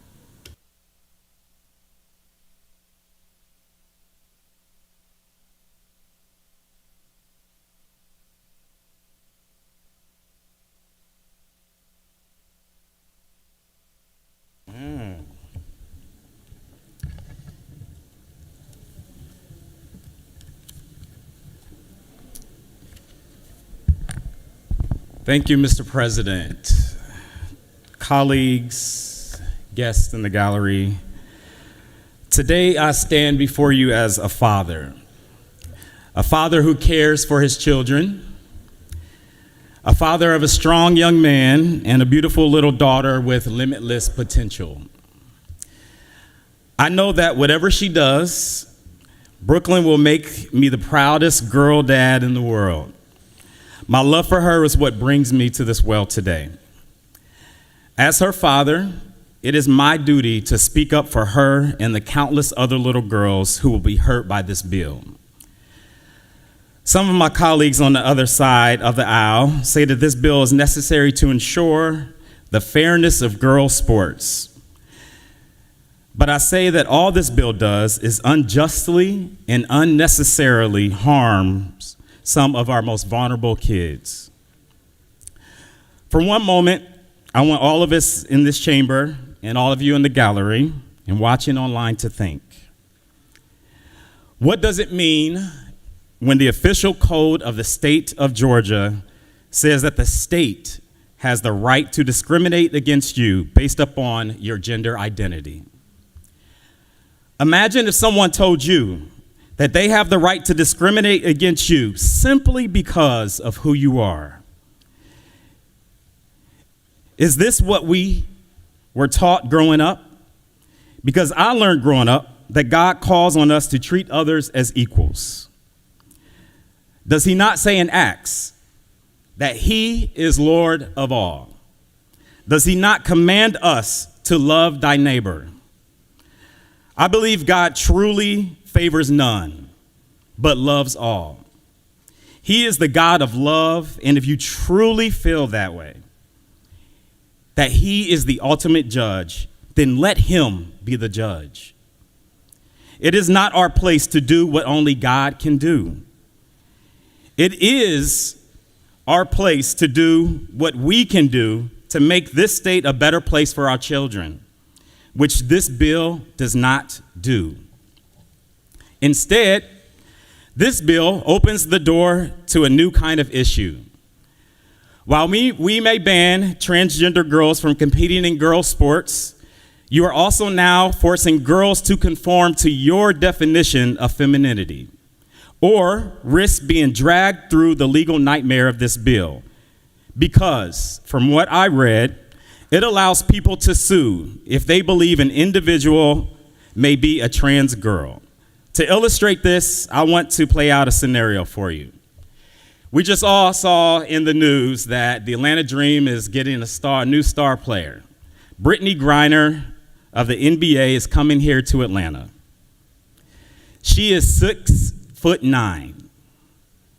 If she walked in this chamber right now, she would be taller than every single one of you, including myself. Based on her height, based on the sound of her voice, someone could very well mistakenly misidentify her and other players on her team as being a trans woman. If she played on a college team here in Georgia under SB1, and her team beat another team, and someone believes Brittany had a competitive advantage due to her height, she would be sued, or even though Brittany is a biologically cisgender woman and a darn good basketball player. Mind you, this can happen to any elementary student, middle schooler, high schooler, or collegiate athlete in this state if this bill becomes law. As a girl dad, I don't ever want my daughter or your daughters to go through that. The thought of my daughter being misidentified and her identity questioned all because she beat another girl in a competition infuriates me. I don't ever want anyone to go through that. We are now deputizing parents across this state to challenge other teams or sue districts or other families. This is something we should not want any of our children or other families to go through. My question is, how is this fair? How is it fair to tell all girls that they must conform to what this body believes is female? You can't tell me it is, because it is not fair. It is unfair to tell anyone how to live their lives. So why are we telling trans people how to live theirs? I hear my colleagues on the other side say that we ought to have less government in our lives. So I ask my colleagues this: is this really getting government out of our lives? Or is this putting government where you want it to be? In the bathroom, in the locker room? Because I'll tell you where the government needs to be. It needs to be in our classrooms, ensuring our kids are learning. The #1 state to do business is an amazing title. We say it almost every day. I've heard it since I've been here. But when you're 32nd in the country for educational attainment, you should probably work on that instead of making it your #1 priority to go after the most vulnerable children in our state. Imagine how our trans youth must feel right now. Imagine how they feel as we sit here debating their right to exist instead of addressing the critical learning needs in this state. Imagine how these kids, who make up less than 1% of the population in our state, not just athletes, they make up less than 1% of all children in this state. Imagine how they will feel if we pass this bill. So please consider this. Trans youth are already considered most likely to commit acts of self-harm, which is only going to be made worse by bills like this. There are transgender kids out there who are listening as we signal to them that their existence as human beings is practically illegal in this state. No matter what you believe, can't we all agree that everyone has a right to exist as themselves? We even heard today, nobody wants bullying in this state. If we can agree on that, then I see no reason to pass this bill. I speak often about how I want to do this work to help the children in our state, because I know our children are our greatest responsibility. And I assure you, the minority party did not ask for this fight. We are not playing party and identity politics. We didn't ask for this. At the end of the day, when we leave this building, we must carry with us the question: how will the work I've done today impact the world our children will inherit tomorrow? Because we can discuss and debate this bill and contrasting bills, but at the end of the day, our trans youth will live in a world where their very existence is denied by law. So right now, I want to speak directly to our trans youth and their families. No matter what happens in this chamber today, keep fighting because you matter. Let your voice be heard and know that you are loved. And most importantly, no matter what anyone tells you, know that you belong in this world. To my colleagues here in this chamber, I want you to remember something.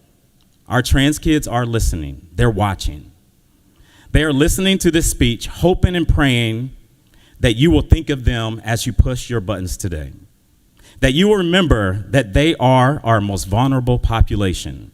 That they need your support, not your judgment. That you literally have their lives in your hands. And think about our little girls. Do we really want them to live in a world where they can be accosted by adults because they are misidentified? It has happened. There are documented cases where this has happened. So colleagues, there's so much work to be done over the next 27 days to improve the lives of our fellow Georgians and to move Georgia forward. Please don't start by moving us 2 steps backwards on civil rights. Pastor Bryant this morning said that we should be asking ourselves 3 questions. Is it right? Is it best? And is this truly what I want? As a father, I urge my colleagues to vote no on Senate Bill 1. And as a senator, Mr. President, I yield the will. Thank you, Senator. Senator from the 27th, would you like to close debate?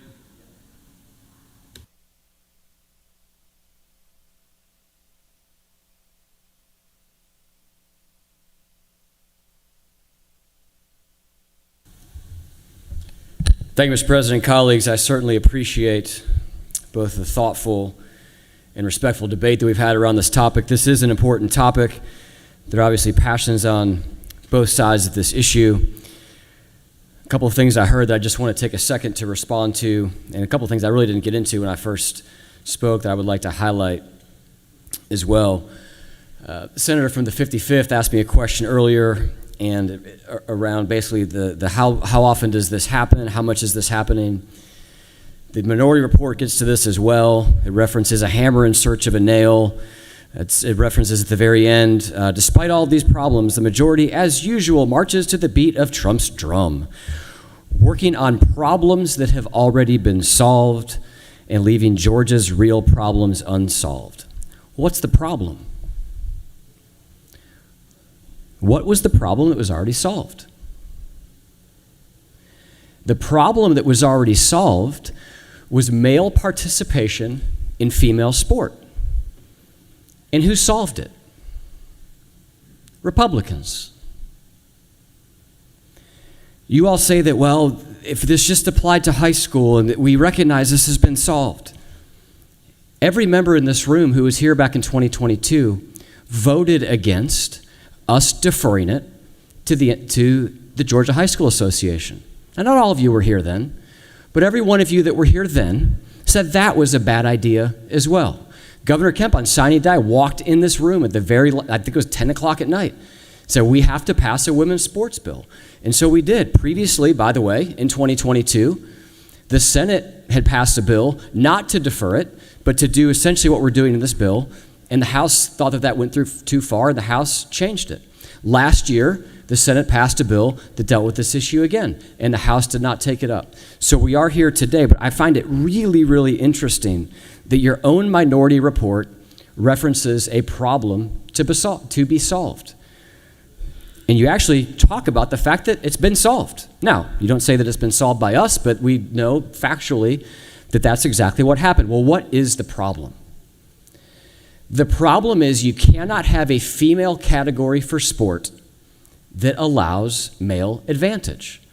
It ceases to be female sport.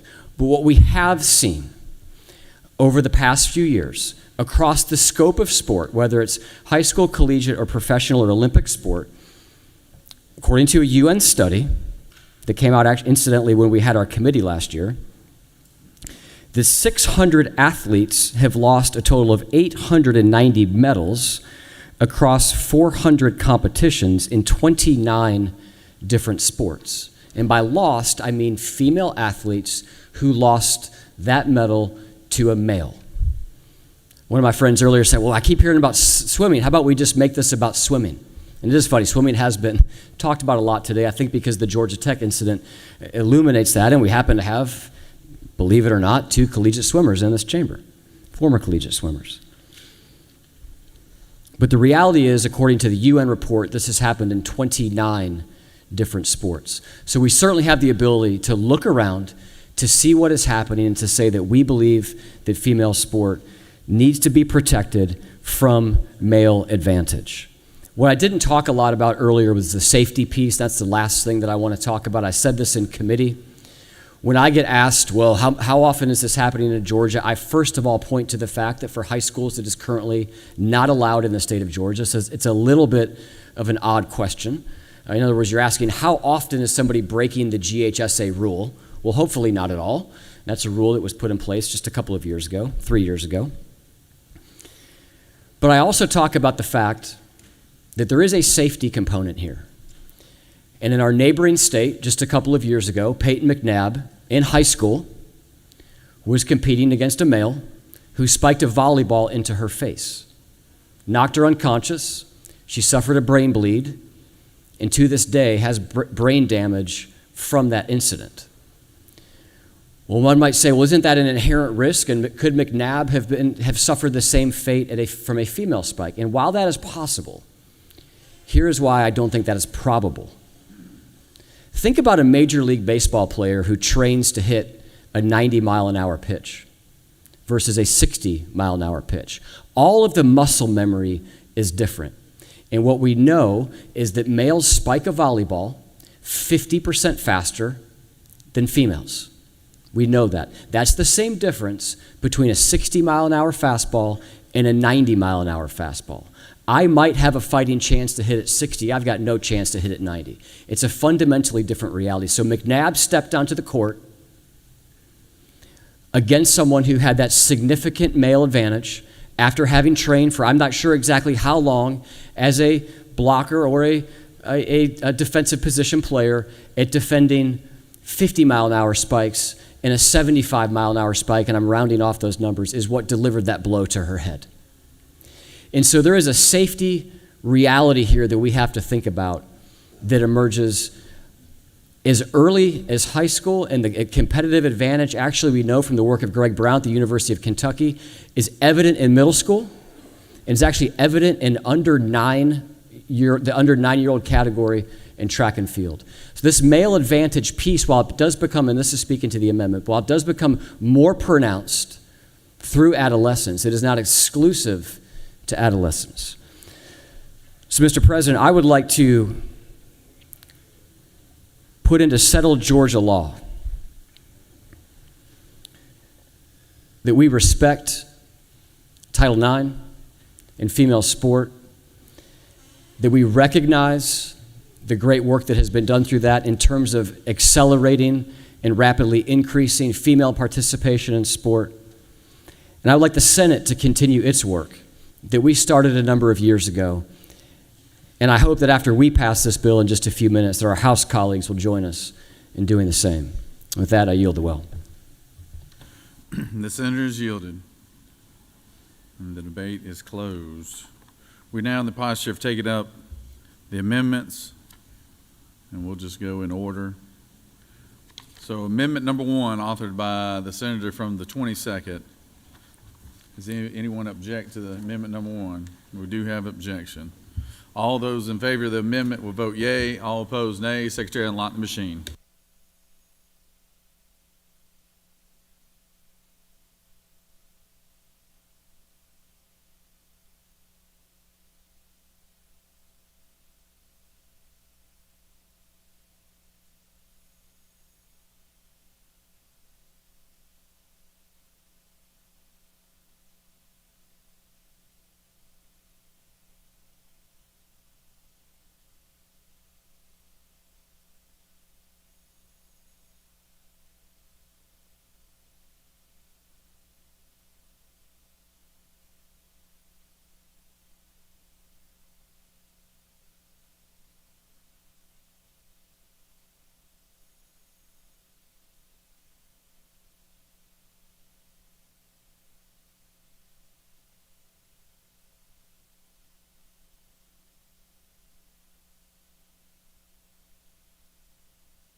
On adoption of amendment number 1, the yeas are 19, the nays are 32, and amendment number 1 has failed. On amendment number 2, authored by the senator from the 41st, is there objection to amendment number 2? We have objection. All those in favor of the amendment will vote yea. All opposed, nay. Secretary, unlock the machine.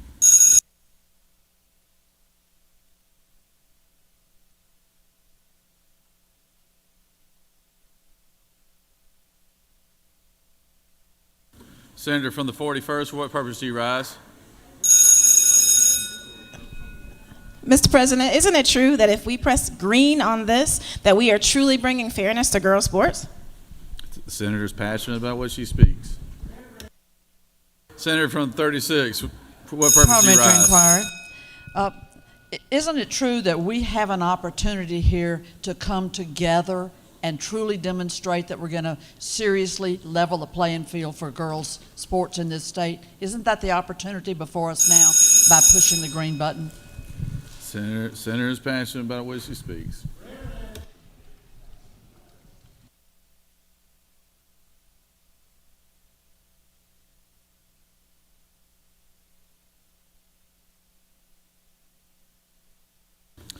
On the adoption of Amendment 2, the yeas are 18, the nays are 34, and Amendment 2 has failed.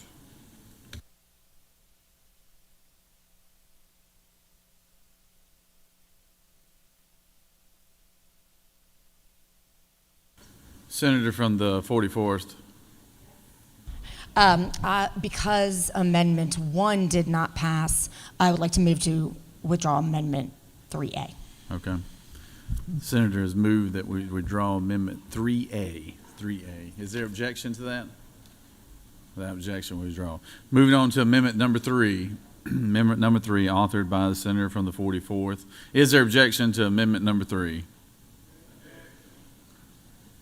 There is objection. All those in favor of the amendment will vote yea. All opposed, nay. Secretary, unlock the machine.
On the adoption of Amendment number 3, the yeas are 19, the nays are 33, and the amendment has failed.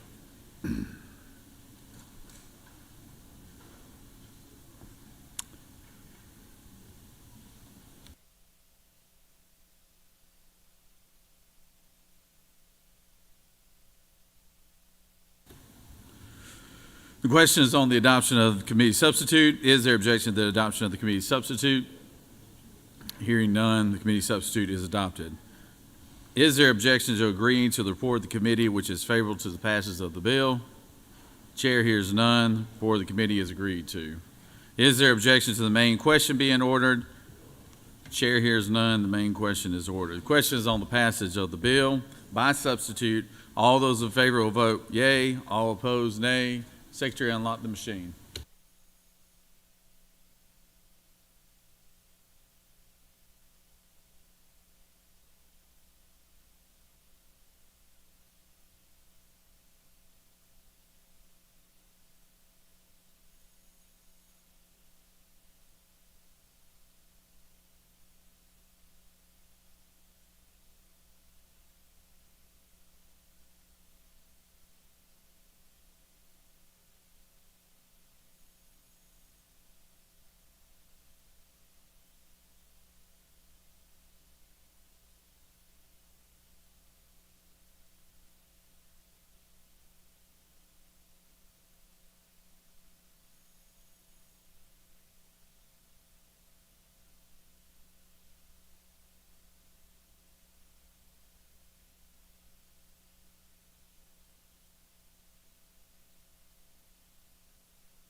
On the passage of the bill, the yeas are 35, the nays are 17, and this bill has received requested constitutional amendment, and it has passed.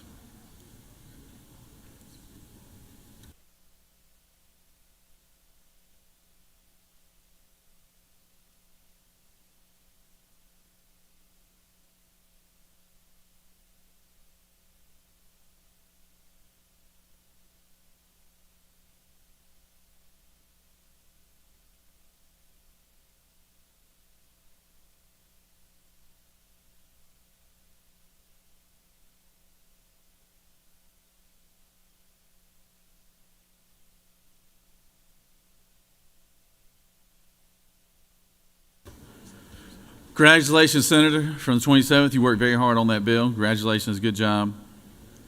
Recognize the Senator from the Majority Leader, Senator from the 51st. Thank you, Mr. President. I move that the Senate stand adjourned pursuant to Senate Resolution Number 6 until 10 a.m. on Monday, February the 10th. The majority leader has moved. Secretary, read the announcements. Mr. President, the Rules Committee will meet upon adjournment in room 450 in the Capitol. The Education and Youth Committee meeting has been canceled. The Judiciary Committee will meet upon the adjournment of the Senate Rules Committee in room 307 in the CLOB. At 3:30 p.m., the Regulated Industries and Utilities Committee will meet in room 450 in the Capitol. At 4:30, the Insurance and Labor Committee will meet in room 125 in the Capitol. That completes the order, Mr. President. Recognize the senator from the 20th for announcement.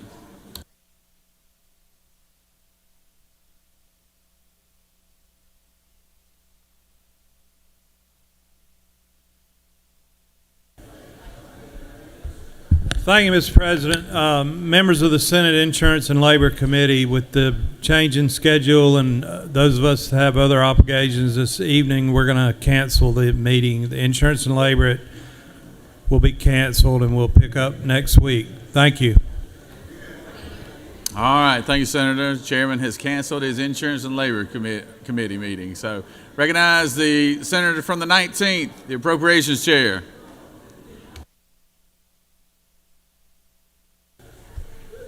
Thank you, Mr. President. As you know, because of the hard work of our friends across the hall in the House, we now have the budget, the amended budget here in the Senate. Please note that on your desk is a calendar of the subcommittee hearings. They begin Monday morning at 7 a.m. Monday morning, 7 a.m. will be your first subcommittee hearing for transportation. Thank you, Mr. President. I yield the well. Any other announcements? Chair hears none. The majority leader has moved that the Senate stand adjourned until Monday, 10 a.m. All those in favor of the motion will signify by saying aye. All those opposed, no. The ayes clearly have it. Have a good weekend.